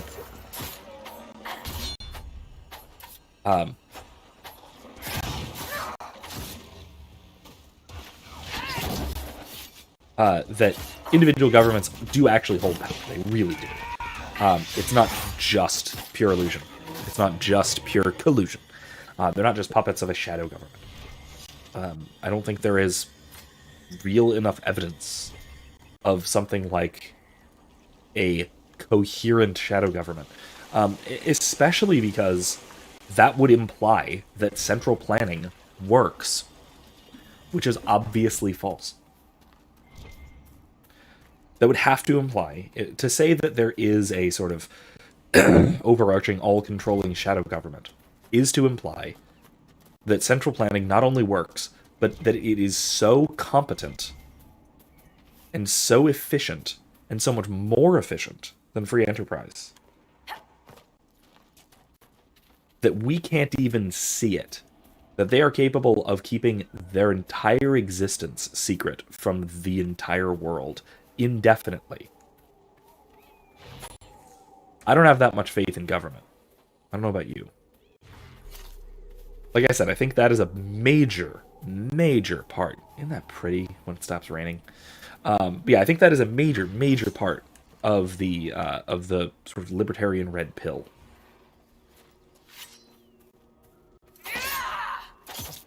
Is that government doesn't just suck at the things we ordinarily think it sucks at. It sucks at everything. And it's not just government meaning individual governments. It's the principle of centralization of power that sucks at organizing anything. It can do it. It can organize things. But it can do it by employing massive, overwhelming violence. That's really it.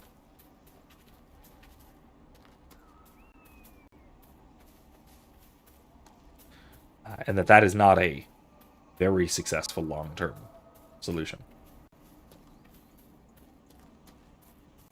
So that's, I think, my major point. I think that again, this is one of those, why I call it a red pill is because it's a huge paradigm shift of how you look at the world and how you look at governance, the role of governance within the world. That if you think that there is a big New World Order type shadow government thing that is working successfully behind the scenes, like I said, that means that you think that central planning works, and I don't think it does. Right? I just fundamentally don't think central planning works to any degree, in any capacity, at any level. This is due to all sorts of issues, most notably things like the economic calculation problem, the Hayekian knowledge problem, anything like this. And then, of course, just simple human nature. Humans can't be swayed for that long, that successfully. Time to worry about planting the harvest. Especially not in large enough numbers.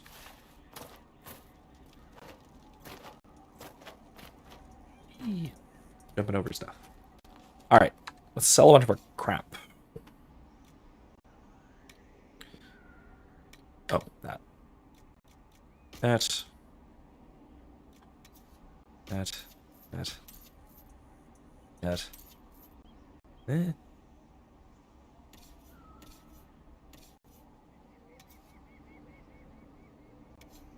Yeah.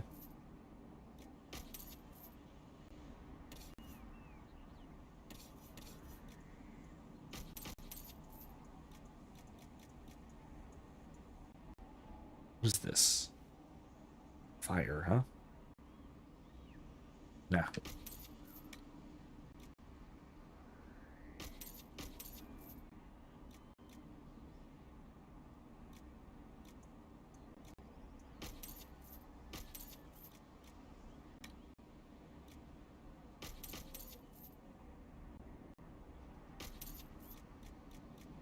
I want to sell off some of these rings, but I actually want to make sure everyone's equipped and that sort of thing. Just...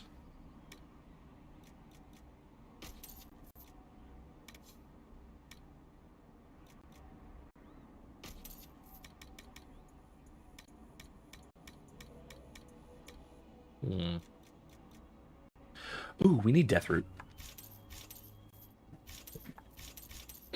Get how much? So I just bought 5. It'll be good. Okay. Kevin says, I don't know if it's a united front even in the shadows, but I don't think that the government we see or the rules that we assume are played by actually matter when it comes down to it. Oh, no, of course not. Of course not. It's a different game, but it's not a like a big top-down, there is a shadowy cabal in charge kind of a game. Certainly not. For example, I was saying this, I need 20? Ugh. Fine.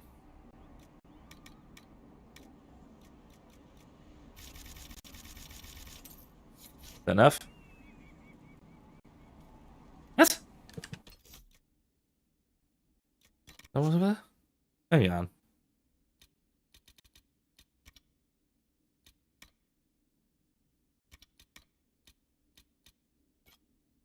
I need 2 more. And I need to kill 2 more Assassin Guild leaders. They're in this area, so I can go and do that.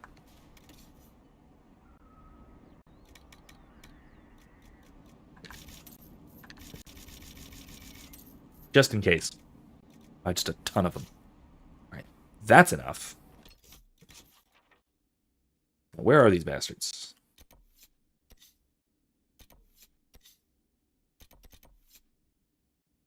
Gonna need to do that. Need to do that. Need to do that. That. This. Gosh, there's a lot to do here. What's that? Oh, that's that. Okay. Kevin says, maybe it really is just the laziness and ignorance of the vast majority of the biggest chain of all. I think that's also largely true. I do think that a lot of people, a major part of the problem is that people are not willing to... We finally have someone to trade with. Not willing to do anything about anything most of the time. And that I think, yeah, you're right, that is rather sad and frightening, that people are not willing to actually involve themselves with difficult things. What's this now? Oh... It was not Darkspawn that opened the dam and flooded Old Crestwood 10 years ago. I did, in secret the night they attacked. The undead have been fighting our people. You have been fighting our people I killed with my own hands. We'd taken in refugees from the Blight. Many were ill. We moved the sick to the lower part of Crestwood and the refugees into the caves to stop the disease from spreading. It didn't work. One confessed he'd seen Blight sickness before. It was always fatal. When the Darkspawn attacked, I knew the only way the village would survive is if the Blight-sick drowned with the monsters. I cannot bear the sight of Old Crestwood now that the water is gone. I cannot stay. I'm sorry. Mayor Gregory Dendrick.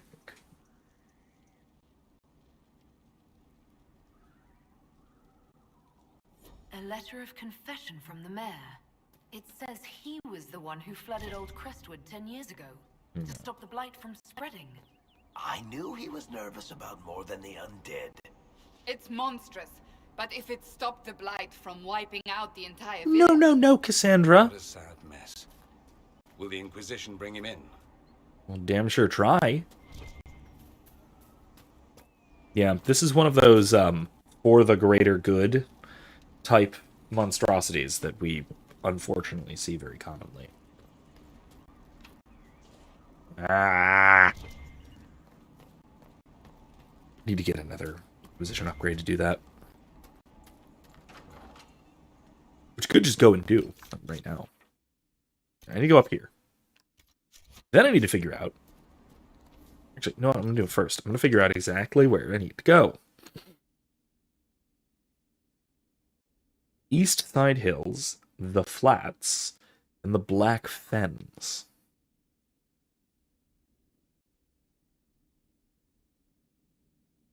Readings can be found among the belongings of followers who share this discipline. Okay. Or unavailable, that's weird. Can I just buy them? I bet I can go and just buy them. I don't want to do that, though. East Side Hills, the Flats, and the Black Fens. It's not telling me area locations, is it?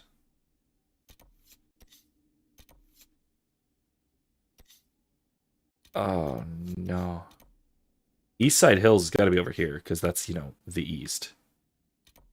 The Flats, I remember, was down here. Right? Near Old Crestwood? I guess? Why isn't it telling me? I'm peeved.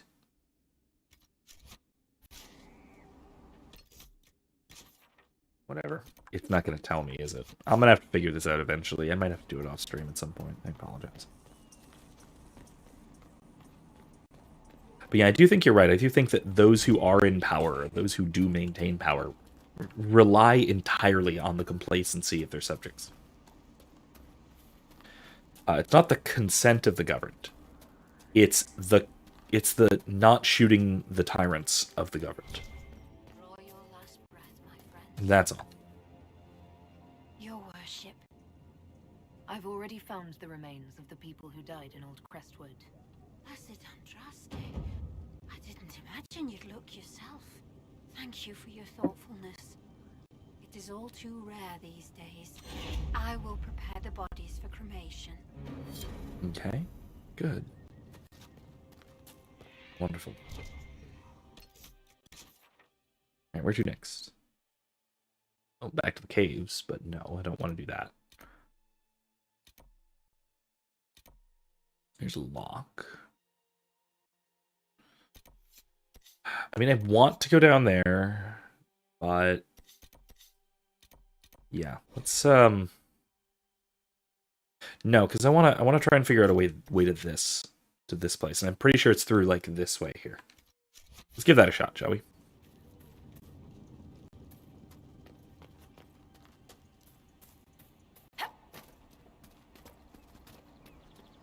It's over there, I think.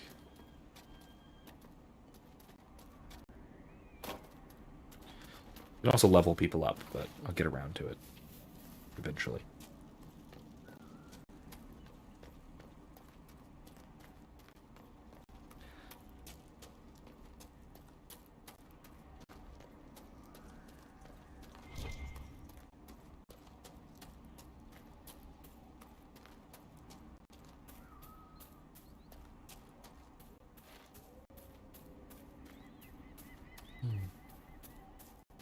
Nice. Oh, is it really just over there? Ow.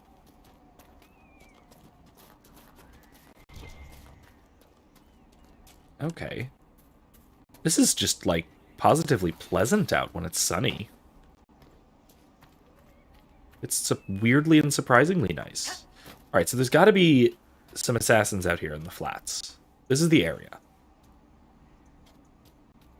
I don't know where, though, precisely.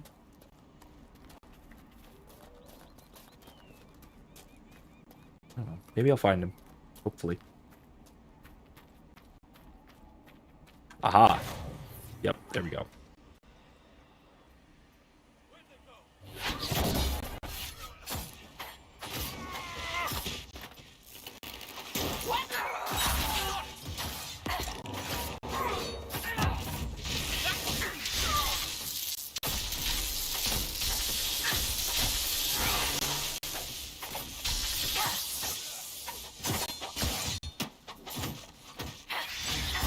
There we go.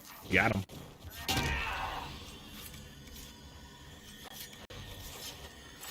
Right, got him. Nice. Ooh, an astrarium. It says, I don't think violence would do any good in our age, though. We need massive, united civil and economic disobedience. That's the way forward. And like I said, that's another thing that I mentioned. Oh, I can't even see all of them. Okay. That's actually another thing that I mentioned in my sort of white pill moment last week, is that I don't think that violence would be necessary. Not just that it wouldn't be helpful, but I don't think it would be necessary. And that is, I think, primarily because... Hold on. I think that would be primarily because... because those in power are just this malleable. They're so susceptible to fear. And that's also not just fear of retaliation, of open retaliation, but also just fear of losing their power, fear of losing their cushy positions. So if I go... nope. Yeah, that'll work. I think I goofed it. I already goofed it, didn't I?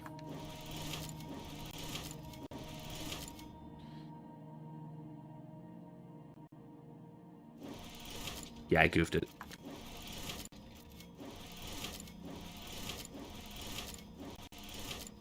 Where do you start? I need to start it here.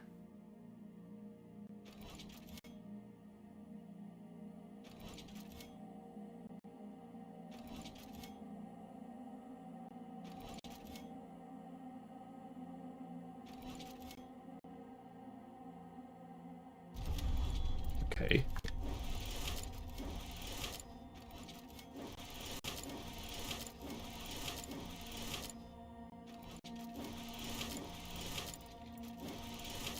And boom, there it is. Done. Tenebrium, the shadow. Tevinter is basically Latin, by the way. You didn't catch that. But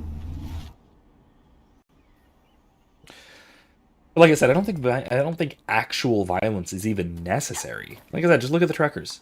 They're just driving around honking their horns, man. Having a good time. Yeehaw! Right? And they're getting stuff accomplished. They're actually getting stuff done. And then also stuff like I mentioned this offhandedly, but I really want to emphasize this for importance. 4chan bound Justin Trudeau. This is the head of state hiding from the public in a secret location. This isn't just Shia LaBeouf anymore.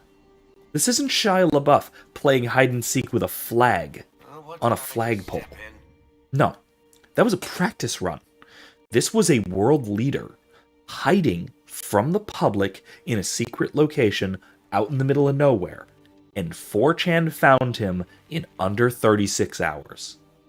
Pinpointed his location, publicized the address.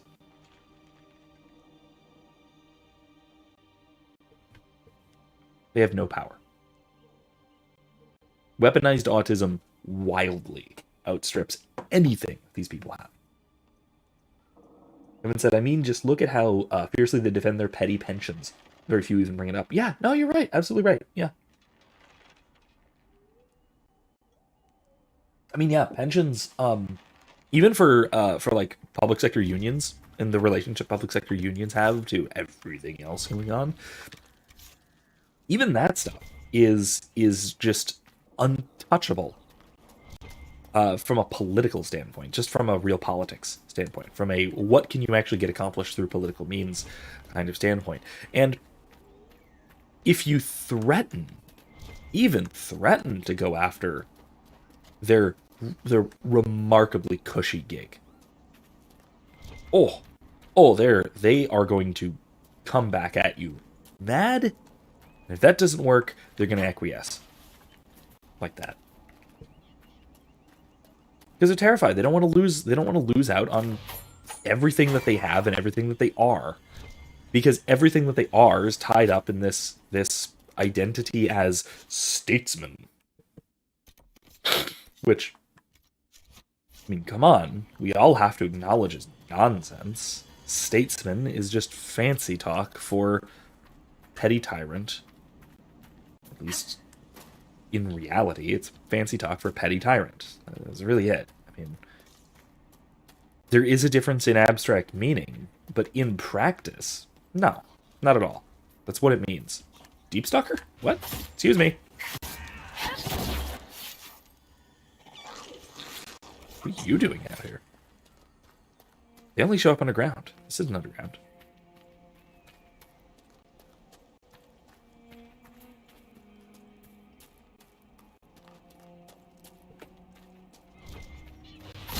Need a pelt. Nope, never mind.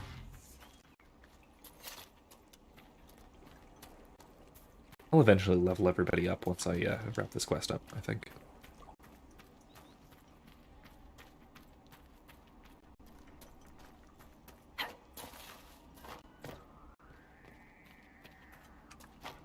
Yes?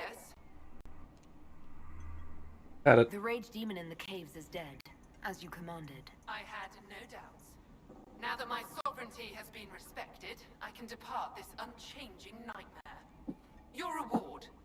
Use it well. I seriously can't believe that worked. Give me a little power, huh? Oops. That. Cole. Well, of course it's for Cole. It would be. He's a spirit. She's a spirit. Makes sense. Alright, what is that? There's a dead. There's an undead over there, or something. What is it? Another Deep Stalker. That's so weird.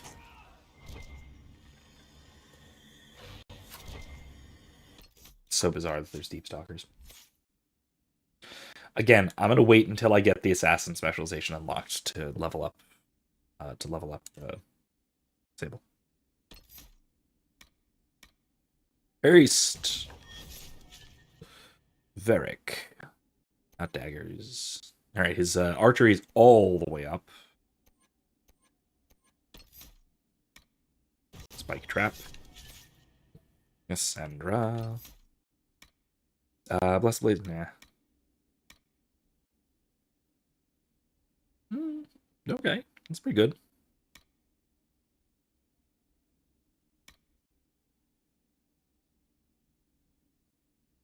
That's pretty good.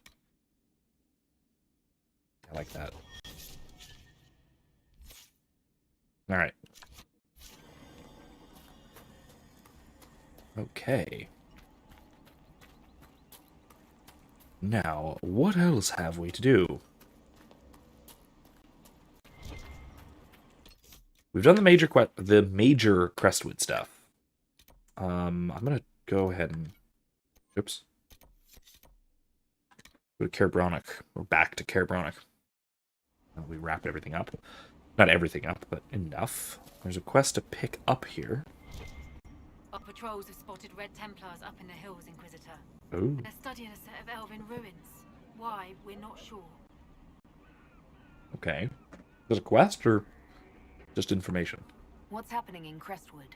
The dragon circling the lake looks hungrier than usual. Travelers on the road will be scarce until it's gone. I should be going. Another time. Well, it's not something I'd like to deal with, but Crestwood has been singing the Inquisition's praises lately. Eventually. After a worship risked a life sealing that river. You're welcome. Oh, Hardened Hightown. All right. Like I said, I'm going to get back to this, to reading all of this. I started it the other day, but I got a decent chunk of it done. But man, I was was stumbling on it a little bit. It was very late when I gave it a try. So I'll have to pick it up again.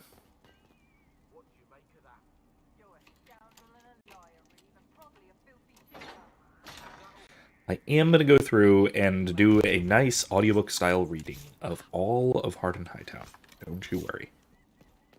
Hopefully that'll be done soonish. Magisters needs them. You're a scoundrel and a liar, even. Inquisitor. Hi there. Oh, piss. Oh, you're good. Just catching up with each other after an assignment. I have fun. Don't worry. I'm not throwing you out for a round of wicked grace.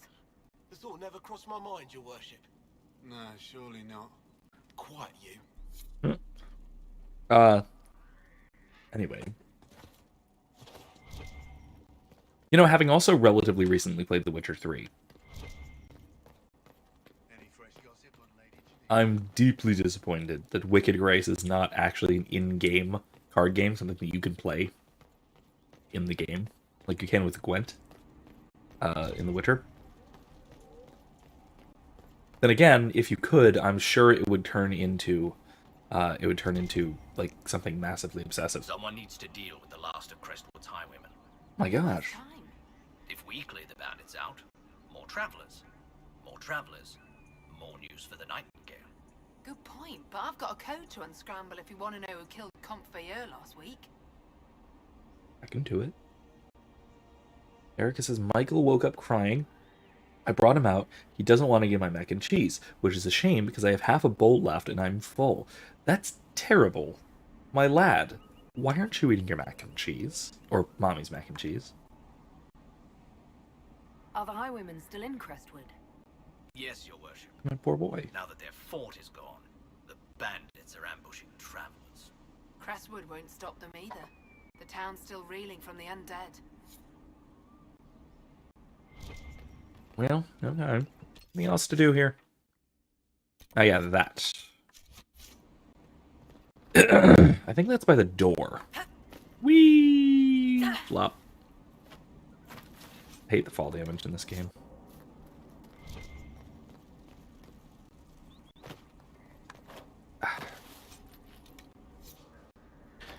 The threshold for fall damage for this game is just way too realistic. Like, yes, I understand that if I actually fell from a height vaguely like this, I would break something. I would severely injure myself. But at the same time, come on. It really helps with exploration if I can just leap off of things. Really helps. Plus, you give me the ability to. Come on. Anyway. Everyone who ever plays a game that has fall damage complains about fall damage. I'm even including D&D in that, probably.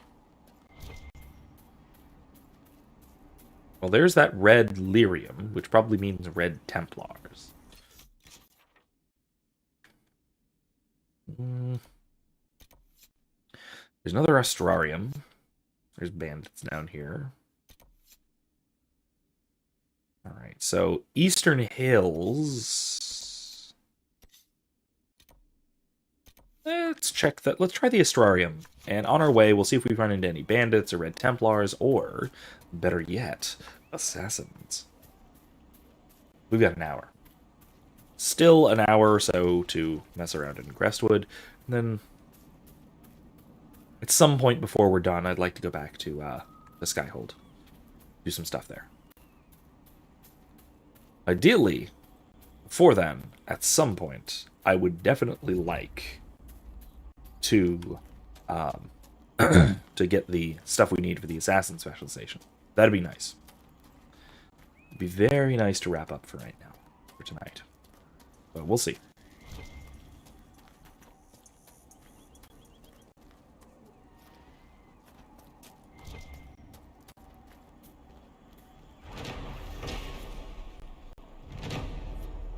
Kind of fell in den. Elven ruins, huh? Ruins of an ancient elven mine. It seems like the sort of thing that Red Templars would be digging all over and planting red lyrium seeds. Red Templars ahead.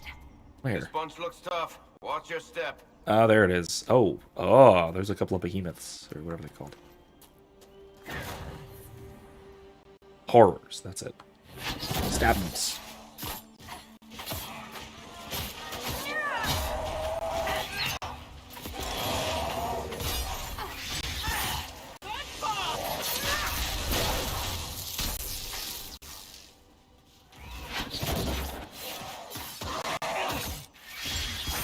Got him. Wasn't that bad.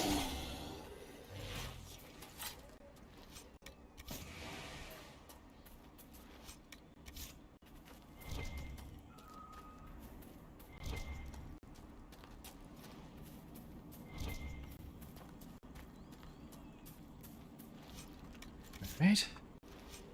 Nothing too interesting. At least not yet.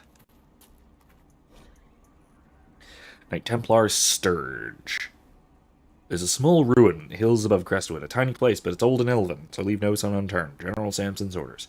You've been told what to look for, so I expect a report once you're done.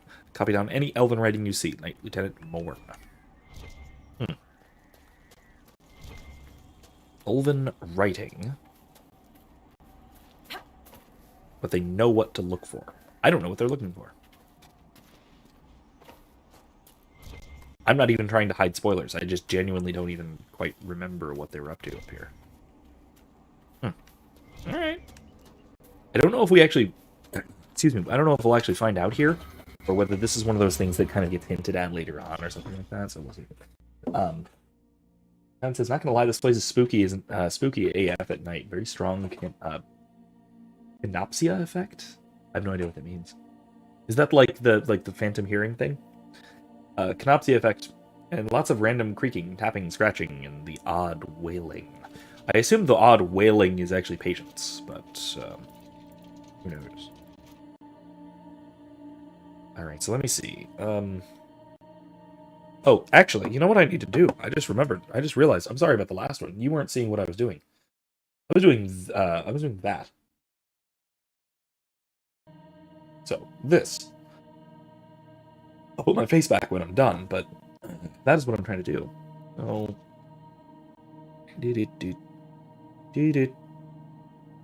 That'll work.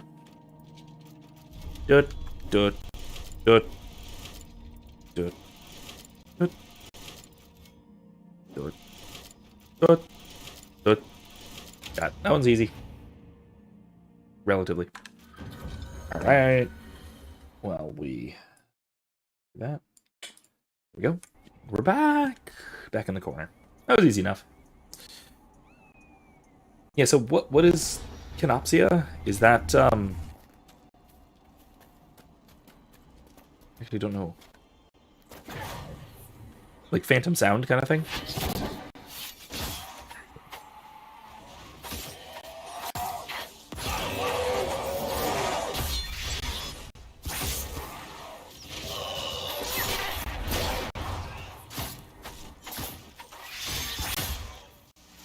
Or is that like the thing where you interpret sounds as something familiar or something like that? Is that the thing?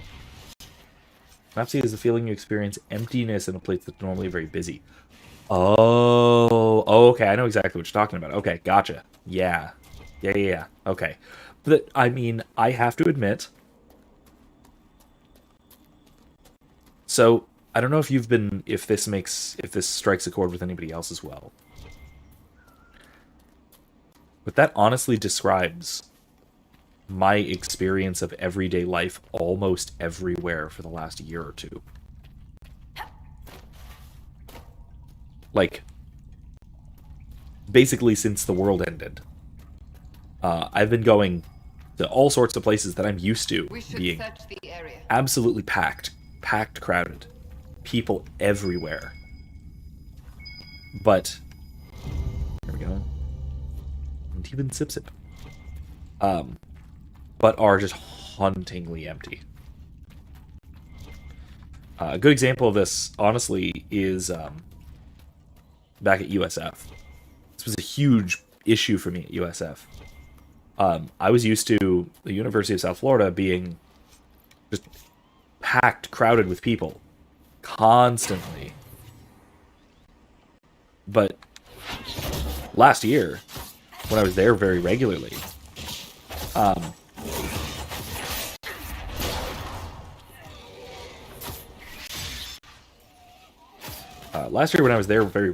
it was just weirdly, almost hauntingly empty.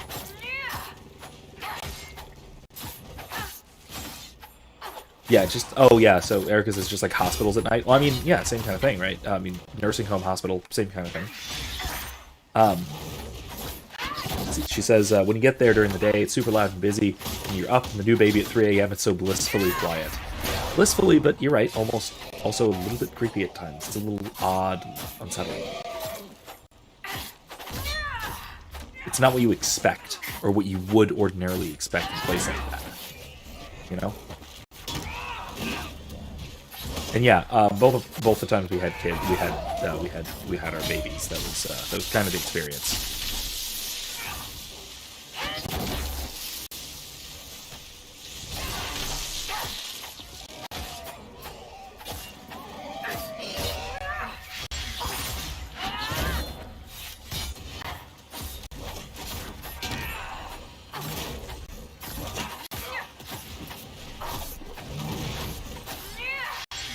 Darn it, I missed.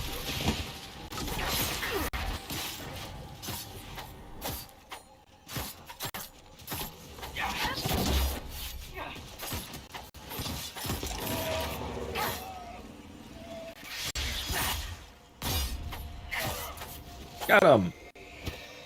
Wyvern hunting. We hear odd stories of Templars in the Imperium, Dorian. All true. I haven't even told you what I've heard. Doesn't matter. All true. Particularly the part with the grapes and feathers. Oh, I was leading towards that one, actually. Excuse me? You're just gonna leave that there, aren't you? You're just gonna say that. You say those words. Then you're just not gonna elaborate. Thanks. Thanks, Dorian. Thanks, Cassandra. Grapes and feathers. I don't know if I want to know. I don't know if I want to know. Evan said it would actually be kind of fun to walk around with all the lights off, only the outside light illuminating things. Would it? Maybe. I mean, that is the thing, though, with places like hospitals, nursing homes, that sort of thing, where they do certainly have lights. They're always lit, 24/7. It's just they're not always fully lit. Hospitals, at least in my experience, with my minimal experience, I don't go to hospitals very often, thankfully. But when we've had both of our kids, that was the primary time I've been at a hospital after hours. It was very. They do this thing where they like slightly dim the lights, so it's still light. You can still see perfectly clearly, but it's just slightly muted.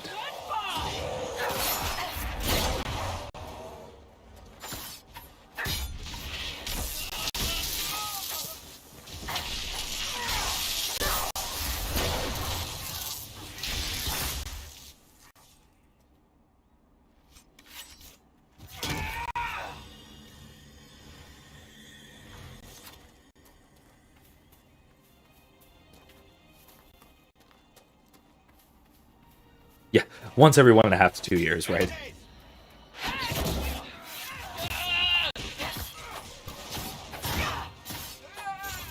Yeah, something like that.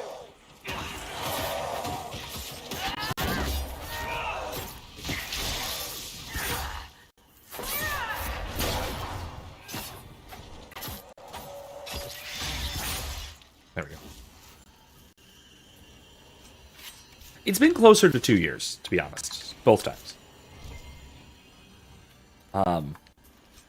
Saoirse had just turned 2 when Mike was born. And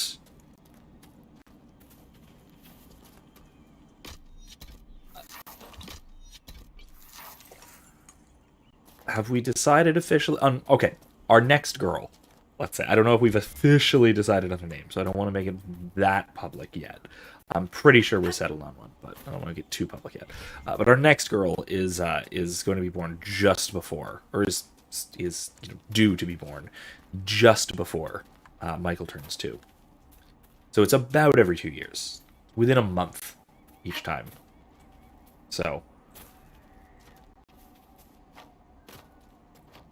yeah, 1 year and 11 months Michael will be. So it's oh god, how do I get up there?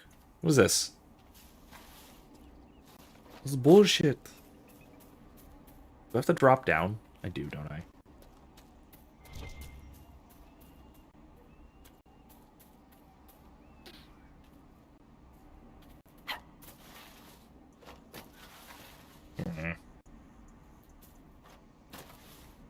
Speaking of making Tommy Wiseau noises, I actually brought up the room in a couple of my classes today. Oh! I don't know if you saw that, but you're about to.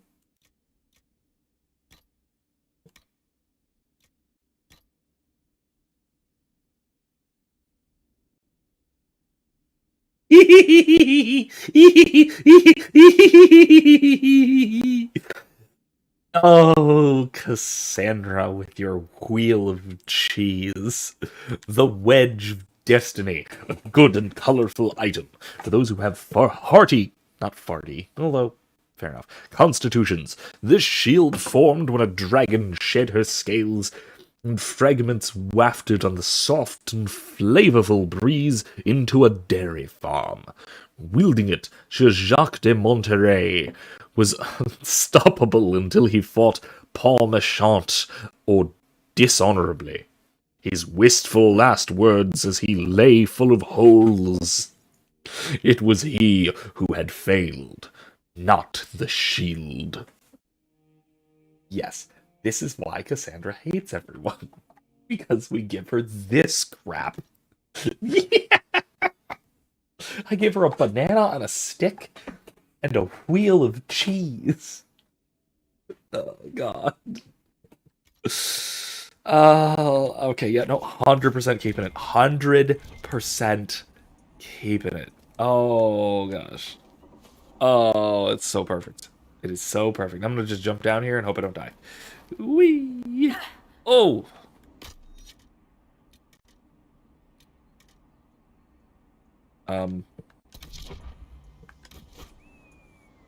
These look demonic. Blood. These look really demonic. All of this looks just really, really demonic. There's blood everywhere. I assume it's not demon blood. I'm guessing it's person blood to summon demons. That's my guess. This might be a decent place for a spot of camping. Yay! Thank you, Erica. Good kill. Good, solid kill. Nothing to report, sir.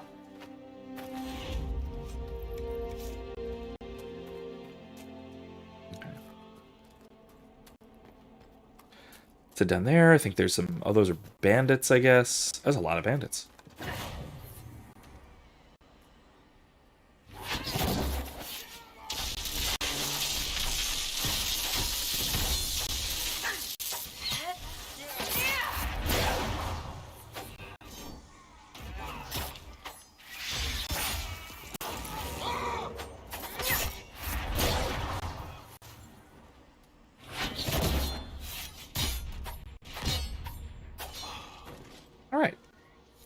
All taken... Oh, not all taken care of.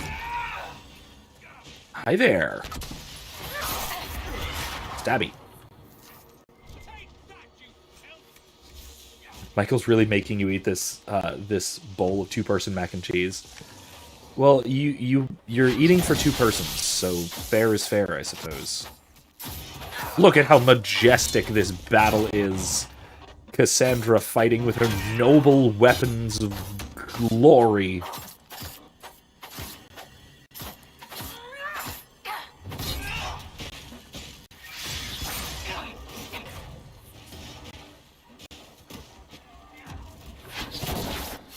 Got him. What is this? Wolf. There's a big wolf. There's a lot of big wolves.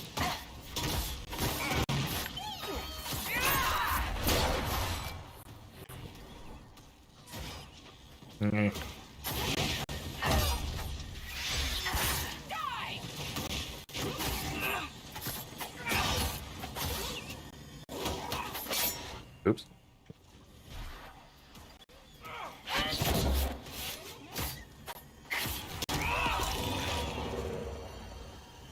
All right. That's quite the kerfuffle. Oh. Kevin, you had to ruin everything. I mean, it's not your fault. But to your point, yes. Kevin asked, did you see the Lord of the Rings promotion for the Netflix show yet? The Rings of Power. Yeah. Unfortunately, I have. The promo video thing looks okay. Okay, fair enough. Nothing particularly wrong with it. It looks odd. It's an odd way of advertising something like the Rings of Power. That just seems very strange to me. So that's part of what's weird. The Butcher. No. There's a rift there. Bandits. More bandits. Well, let's keep looking. I need to find the Eastern Hills. But I have seen it, and the promotional thing, the video with the pouring of the metal stuff, looks interesting. I mean, like I said, it's a really weird way of promoting something Lord of the Ringsy.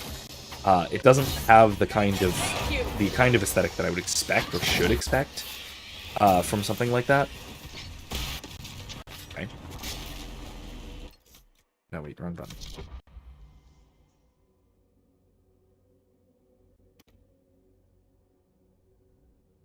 Oh, well, never mind. Keeps using Dispel.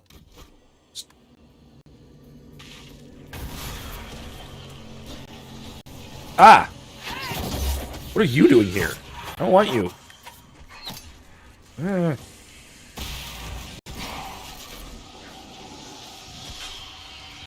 Oh, you got it. Good, thanks, Dorian.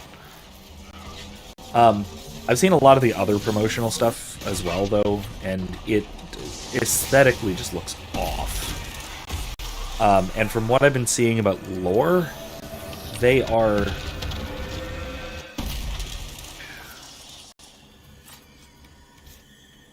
I'm extremely trepidatious. I'll put it that way.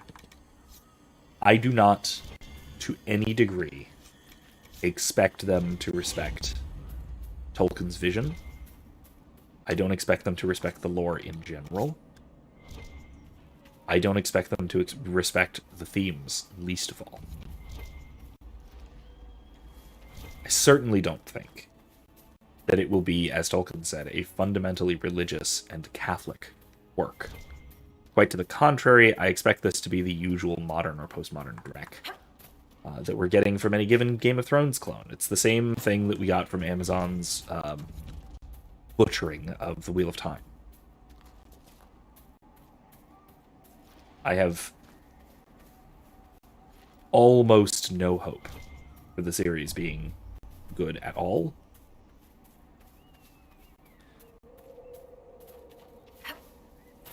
I'm not even sure if I'll watch it.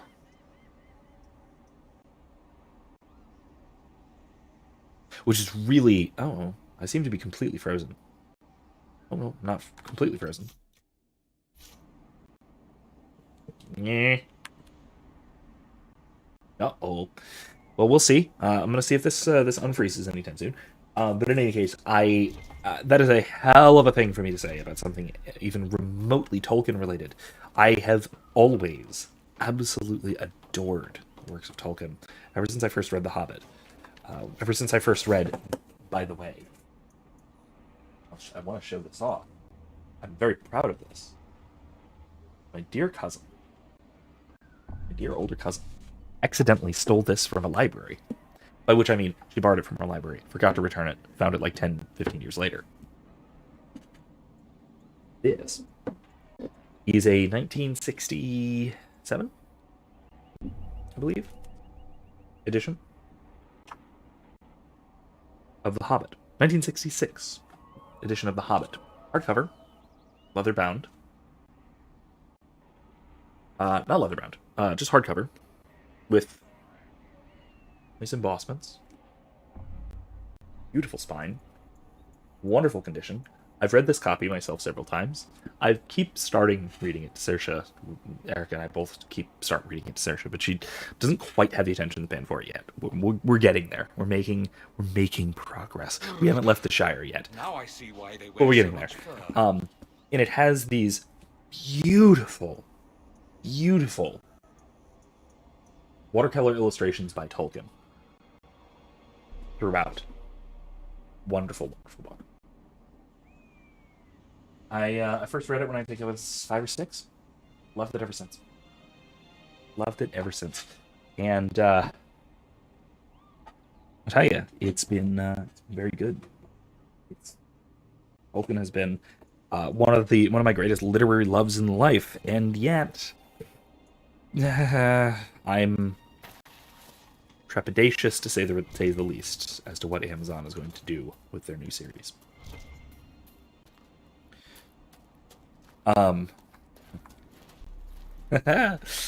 Kevin says, I've also been not been overly excited about Book of Boba Fett enough to keep up with it. Erica hasn't either. I have been keeping up with it because I kind of enjoy train wrecks of shows sometimes. I didn't have high hopes for it to begin with, so excuse me. So I kind of had tempered expectations going in. But EFAP, Every Frame of Pause, has been doing an episode-by-episode review, live watch and review.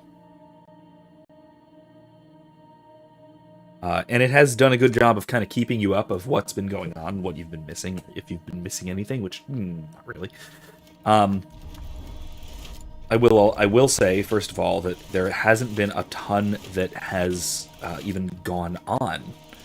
The show progressed very slowly until the last 2 episodes, in which Boba Fett has been a side character at most in his own show, or what is allegedly his own show. There we go.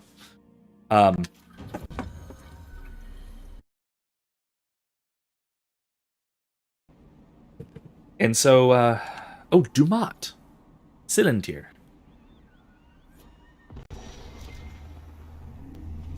That's the guy that Corypheus worships. Anyway, but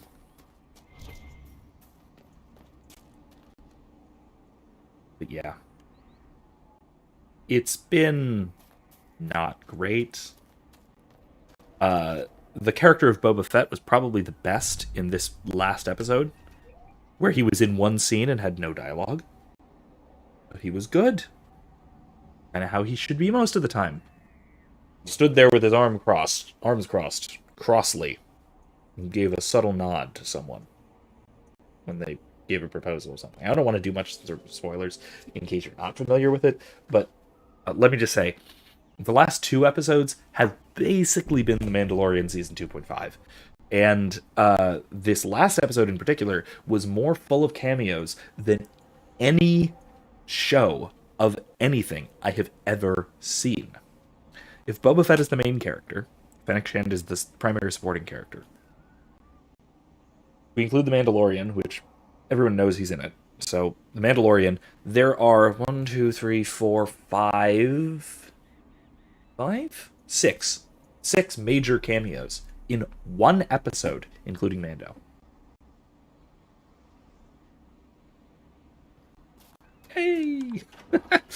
Don't get me wrong, this was probably the best episode yet. I'd probably give it a positive rating. I might give it a 6. 6 out of 10. Something like that. I think it was good. It had some problems. It had some issues. But I think it was overall pretty good. It definitely had some issues, but it was pretty good. was actually good. It was The woman who saved I think it was Crestwood it was better than Watch average. I out think it for was the women and six or so. I'd take his hide if I were better with Maybe birth. 7. I don't know if I'd go that far. Probably 6 though. It was good. I enjoyed it. There were a couple of things in there where I was just like, I don't know about that. And there were some really missed opportunities in the episode as well. Again, because this just came out yesterday. I don't want to spoil anything. So maybe we'll come back and talk about this Monday or next week or something like that. But if you guys are interested. But like I said, it was good. I thought it was actually good. Last episode was pretty good. It was okay.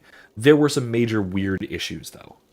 Plot structure-wise, character actions-wise, motivations, choices, things like that were kind of off. And it also brought back my probably the most annoying character from The Mandalorian. Should I spoil that? I can't spoil it. I don't remember her name. Strangers with Candy. You know who I'm talking about. Which was a great show, by the way. Do you farm out here? The name's Judith. I farm and I mend things for the village and people passing through. I did a fair trade with traveling merchants before the undead started attacking. Well, they're Not to gone mention now, that so dragon. it's good. Seriously, why does anyone live out here? Oh, you know, the fishing's grand. Killed a wyvern. There's a wyvern causing trouble. Not He used to anymore. hunt in the mountains. Didn't bother anyone but the bandits. Lately, the beast got it in his head to come down here. It almost crippled Gauld's little boy. Best someone kill it. I hope I get my hands on the liver. It makes a poison that kills rats like nothing. Here we go. I killed the wyvern up in the cave. The body's yours if you want it. That I do. Here for your troubles. Yay. I hope you can make good use of it. All right. What else? A fine day to you. Wormhole. That's a clever name for a quest. What do you know about the dragon? She moved in a month ago. The guards tried to run her off, but she snapped one's head off and she flew away. Poor Hamold. At least it was quick. Since then, she's eaten 3 horses, 5 goats, and 2 cats. Wait, cats? A dragon. A dragon went after cats. Why though? Why though? That seems weird and unnecessary. Okay. That's very strange, but fine. Anyway.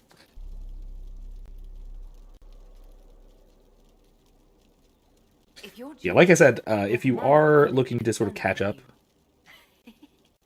That must be Gould, fretful as ever. I'm glad he stayed in Crestwood.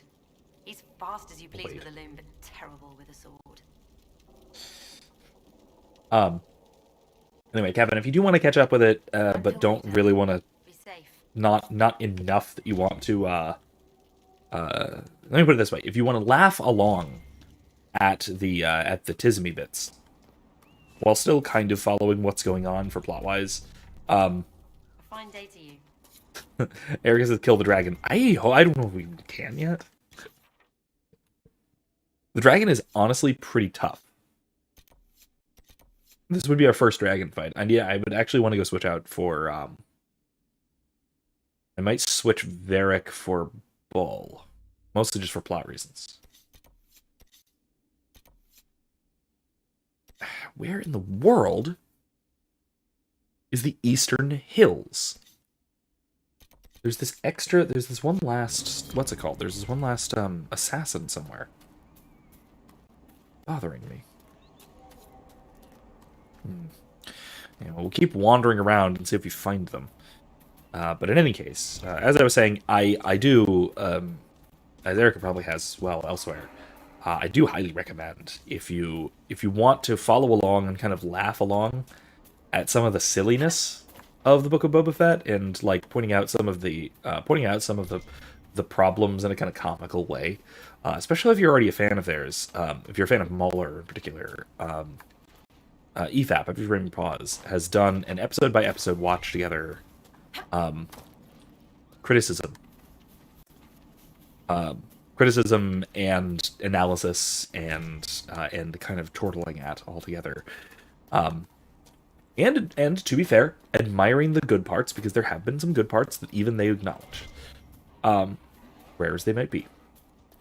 But these were, but they've done it for every episode except for the last one so far.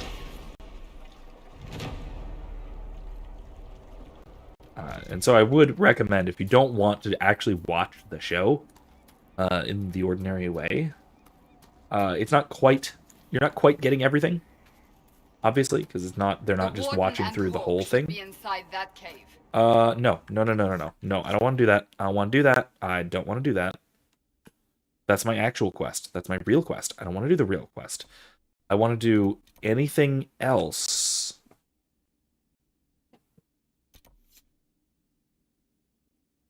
There's a cave from the Historian pedestals.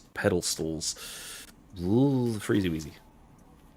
But anyway, like I said, I do recommend watching their reviews of the episodes, if you don't mind spoilers, and you do kind of want to follow along.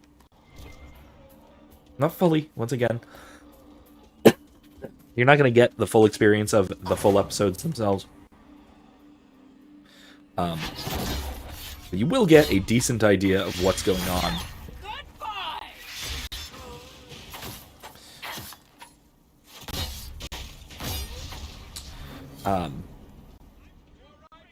Oh, Dorian, what happened?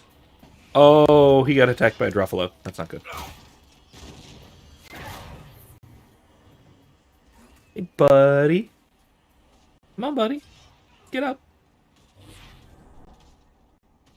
Whoops.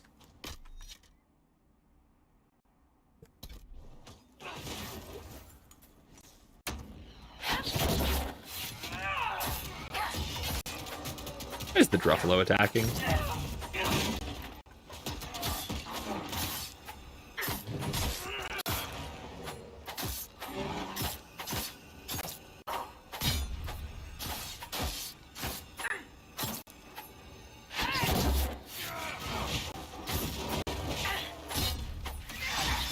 Got it. Okay, finally. Now they're fighting wolves, so just let them, right? No, you're not going to let them. All right. Anyway, I think that, like I said, it was a very good. It was a very good last episode. I mean, not very good. It was a good last episode.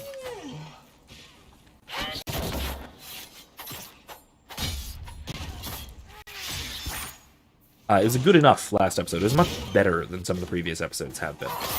So certainly it's some of it's worth watching.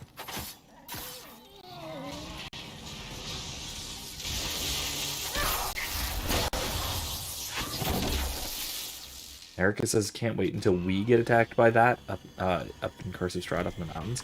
You mean a Druffalo? That's a good idea. Write that down for me. Something to knock you off of the mountain. See, I was just thinking other things. I had some other ideas. I mean, obviously the rock. You've been warned about that.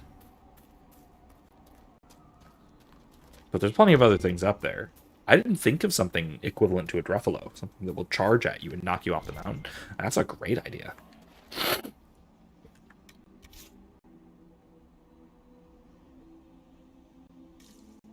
Yeah, oh, the goat. Yeah, the goat. Well, it's a Druffalo. It's basically a buffalo, but with goat horns. Buffalo with fancier horns is the kind of the idea. Now, where in the world is this person we're supposed to be finding? I could have sworn he was by this bridge.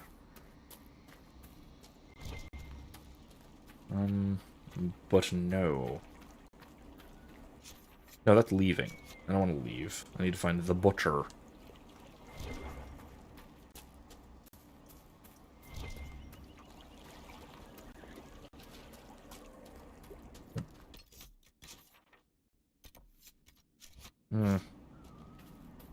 Yeah, let's keep searching the area. Can't be that hard to find, right? I think. We only got 20 minutes left.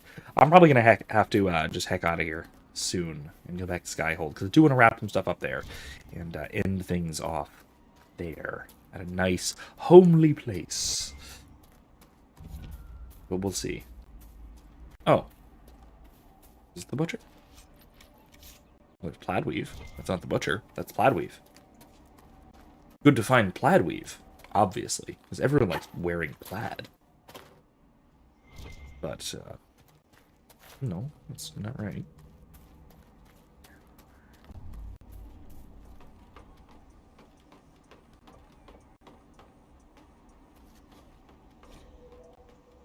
Plants versus corpses. In all the strange struggles that have raged across Ferelden, one of the most peculiar is the Battle of Pauper's Cap. A powerful demon bent on gaining power in the mortal world raised an army of corpses to assault the home of Helianthus, a reclusive apostate who is said to possess both fabulous wealth and great knowledge. While the demon saw the perfect host in the bejeweled bookworm, Helianthus was not without defenses of her own. The corpses shuffled towards her house. Helianthus called to the demon, declaring that though she was just a simple apostate, the demon would see her power in entire inventory. Then, calling upon her magic, she summoned spirits into the plants in her vegetable patch. Okay, it's Plants vs. Zombies, we get it. There's also a Plants vs. Zombies reference in Andromeda, in addition to here. So it's... I'm pretty sure it's because... Oh, hey, here it is. Here, Plants vs. Zombies.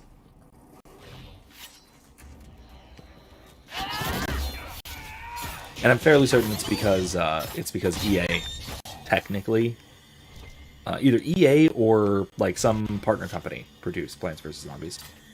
Because they keep doing neat little cross-pollination, if you will. I'll forgive you if you won't.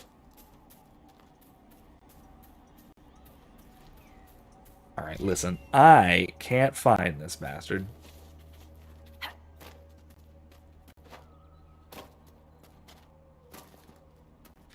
I'm sure I'll find this bastard eventually, but that might not be the time. I'm just going to go to the camp. I'm going to camp, and then I'm going to go back to back for right now to Skyhold. Doodly-doo. I don't need a quick travel. I can just quick travel.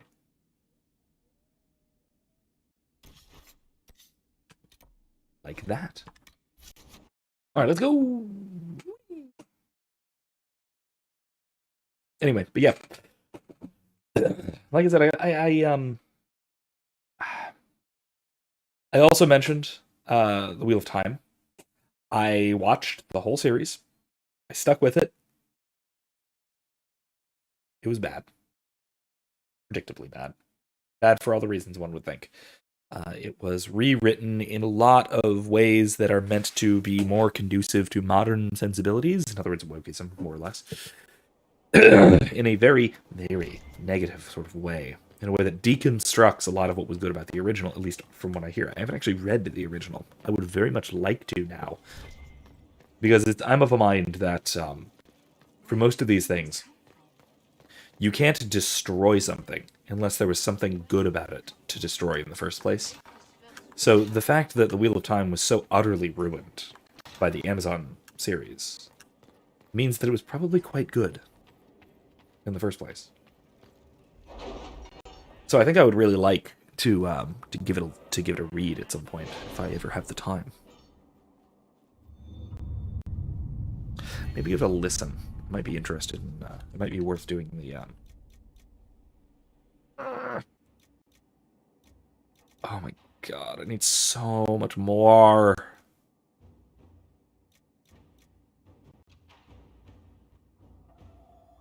Additional land points and points of interest. I need that, I guess.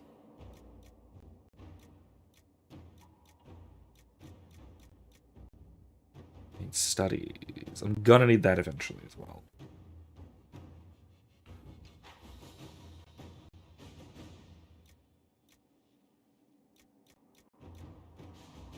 Yeah, that'll be fine. Alright, what do we have? Alright, Venter Resistance. I received some news from Maveris. It seems her little resistance has drawn support, just as she hoped it would. Thing is, that support comes in the form of idealistic magisters with no real power, while others might see her group as a threat. While the ones who might see her group as a threat are the true heavy hitters. There we go. Reading between the lines, I'd say Maveris is in more hot water than she lets on. She's crafty, but she could use more help right about now. Or the Resistance might die on the vine. Up to you, but if you ask me, any enemies of the Venatori should be friends of ours. Allow me to handle this, Liliana. Eliminate an enemy, and the rest will behave. Fair enough, maybe. Inquisition is now a force to be reckoned with, even in Tevinter. Openly declare support? Nah, no. Tevinter would not approve of that. Since Templars, disguised. Real Templars. Not Tevinter Templars. Michael's ready to go back to bed. Okay. Still gonna go in and bother him when I get up. Just a little bit. Nah, this is how we handle things in Tevinter. Or they handle things in Tevinter. You stab someone to death. Go to it, Liliana. Let's see what we have. My agent Tamar reports success. One less despicable Tevinter Magister to worry about. Naturally, the rest of the Magisterium assumes the hand behind the deed was the Magister Tilani herself. And she reports that they have respectfully backed away from both her and her supporters. She sends her thanks, a box of candied chocolates, and a variety of other useful items. The chocolates are mine, but the rest I pass on to you, Inquisitor. Okay, Liliana. Oh, gosh. Of course. Oh my, that's a lot of things. That is a lot of things that opened up. Okay. Diverting soldiers in the Frostback. Name is Sister Paulette. My sisters and I have been accompanying a handful of injured Inquisition soldiers through the Frostbacks. But they are no longer able to fight for the Inquisition. They wish to return to their families in Ferelden. These are strange times. Many seek solace or forgiveness of loved ones. Unfortunately, that peace may never come. A band of Avar, refusing to see reason, have pinned us down. We've taken refuge in the cave and are holding them off as best we can. But I do not know how long we can last. I understand this bird is trained to return to Skyhold. I pray it is so. We need aid. A note from Cullen. Soldiers dispatched from Skyhold itself will not reach them in time. We should have men near the location. We sent a party to pursue a group of Red Templars we suspect of moving captured civilians to one of their Red Lyrium mines. A swift bird might reach the party, allowing them to go to the Sisters' aid. However, they would likely lose the Templars' trail. The soldiers still are our allies. They've done their part. We cannot abandon them. Or no one wants to make this call, but if the Red Templars escape, more people will be harmed. Our soldiers would understand. Pinned down by Avar.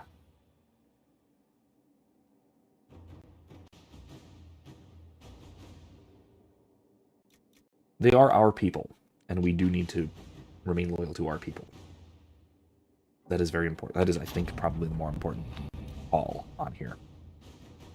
Your help arrived just in time. My sisters and I have seen the soldiers safely to Ferelden. I cannot express what it means to all of us. Maker's blessings upon you and our rescuers. Commander, we've lost the Red Templars' trail, waiting for their orders. Darn. Power for a price. It is time the Inquisitor commands a small kingdom. It is time to exchange the weight for exercise the weight of her influence. There remain uninvolved and uncommitted lords and ladies, bands and arls. Where there could not be engaged with plight or passion, they can be compelled through mercenary means. But there must be a display. Make it known that the Inquisition has weight in the boons, and the dispensations of the powerful will be open to you. Thereafter, she need not curry influence. She can simply buy it. They seem ferrous, representative. Do not display. You will show your reach by simply being where it is most beneficial. Okay. A feat of your own to display the allied and the powerful. Grand March. I like Grand March.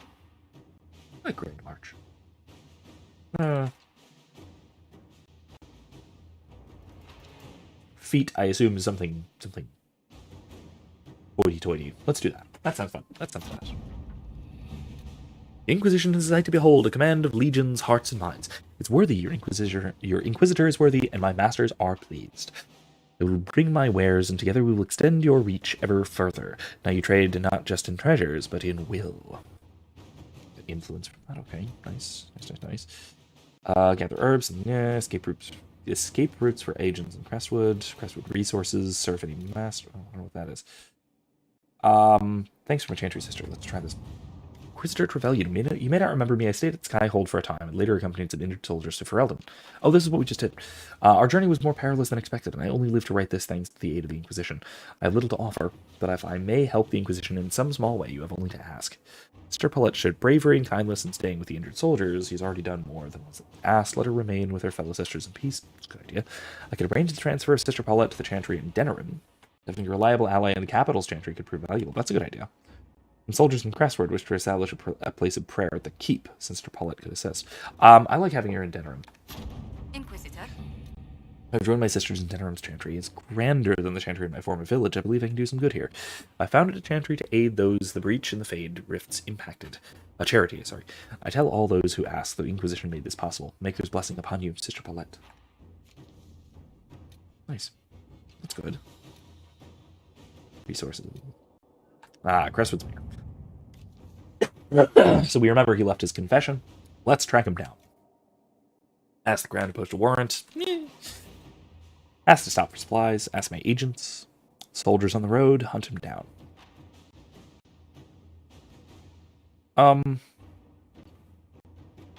Let's deal with spies. No, make our presence known. Having our presence known is probably better. Colin, do it. Inquisitor. You're the mayor of Crestwood's been found. Crestwood. When he comes in, stick him in the holding cells. Let him stew there until the Inquisitor brings him out for judgment. So we'll do that before we wrap up tonight. Escape routes. I've moved some of my agents into Caer Bronach, fortress in Crestwood. At the moment, the villagers prefer us to the bandits, and it is an excellent waypoint from Ferelden to Orlais. We can make it a rendezvous point for our messengers carrying sensitive information from either country. You're familiar with the caves underneath Crestwood. They run for miles. If we excavate some passages, our agents could easily enter and exit the keep without being seen. Yep. Let's see what we have. Let's do it. The tunnels are complete, and our agents slip in and out of Caer Bronach like shadows. The workmen who were digging out the caves discovered some old dwarven items there as well, mundane things such as pots and furniture, but they brought a fair price among some collectors. Good. Good. Resources, serving master. What is this? Here's an interesting thing. Among the various things we found at Caer Bronach that belonged to its former mercenary inhabitants was a journal. And in it found mention of several high-placed clerks in the Imperial counting house who are, shall we say, known for their loose tongues. They sell what they know to mercenaries, seeking to outbid others for work, but should we dispatch agents to speak with them, it would take very little pressure to have them work exclusively for us. The agents would need to remain to watch over our new friends, but I've been trying to place eyes in these positions for years. Sure. That was simpler than I would have hoped. The Imperial Counting House clerks were so shocked to have been discovered, so fearful of being found out, that they all but swore their loyalty to the Inquisition on the spot. My agents say they are behaving themselves so far. Indeed, they sent gifts for you to prove their good faith, but we will watch them closely nonetheless. In the meantime, any efforts we make to gather coin in Skyhold will undoubtedly benefit from their placement. That it? That's it, right? Gather herbs?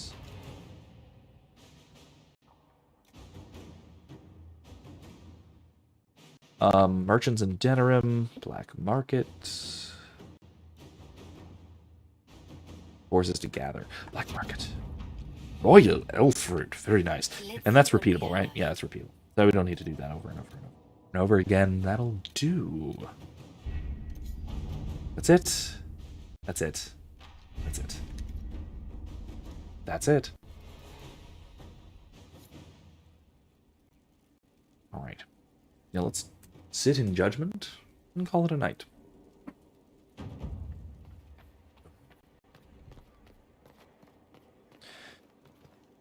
I don't know. We'll still probably... I don't know if we're still going to do more side quests next week. I'm not sure. We'll certainly go to a new area next week. After I figure out the thing with the assassin stuff. I want to finish up the assassin thing next week, and then I want to move on to some other areas, to say the least. So let's see here. Mayor Gregory Dedrick of Crestwood is present for betraying his own constituents. He confesses that, 10 years ago, he flooded Old Crestwood to kill refugees and villagers touched by the Blight. The mayor claims it was to spare the rest of Crestwood, but we only have his word.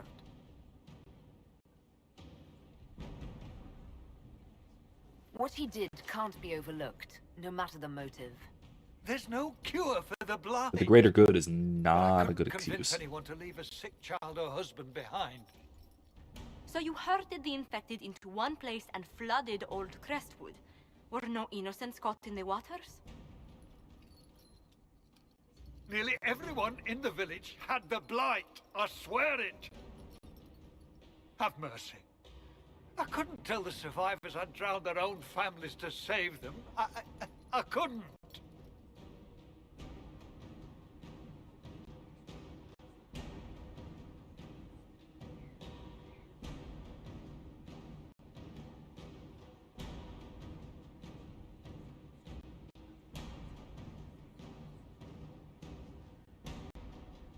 So either way, he's not exactly in a position to harm anyone else.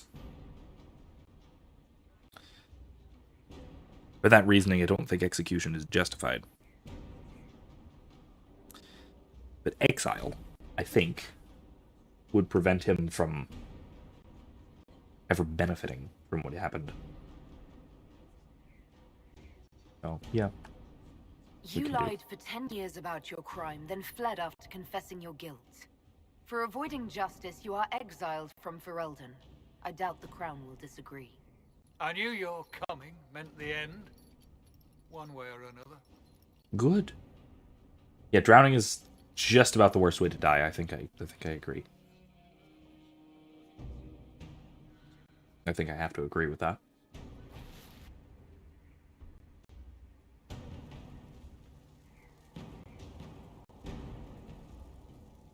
All right. Well, as I alluded to, I think that is about all we have time for tonight. So, thank you all for joining me once again. We are coming back to Greedfall on Monday. Back right here on Thursday with more Dragon Age Inquisition.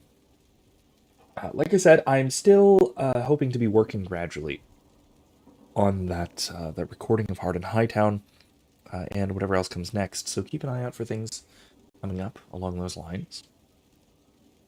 Otherwise, thank you once again for joining me. You all have a wonderful evening and a wonderful start to Mardi Gras, as the thumbnail indicated. Also Feast of St. Blaise, but Candlemas, the presentation of the Lord was yesterday. That means Christmas is over, so Mardi Gras starts. I don't believe in ordinary time before Easter, as I keep saying. So, once again, thank you all for joining me. Have a wonderful evening, and I'll see you guys next time. Night.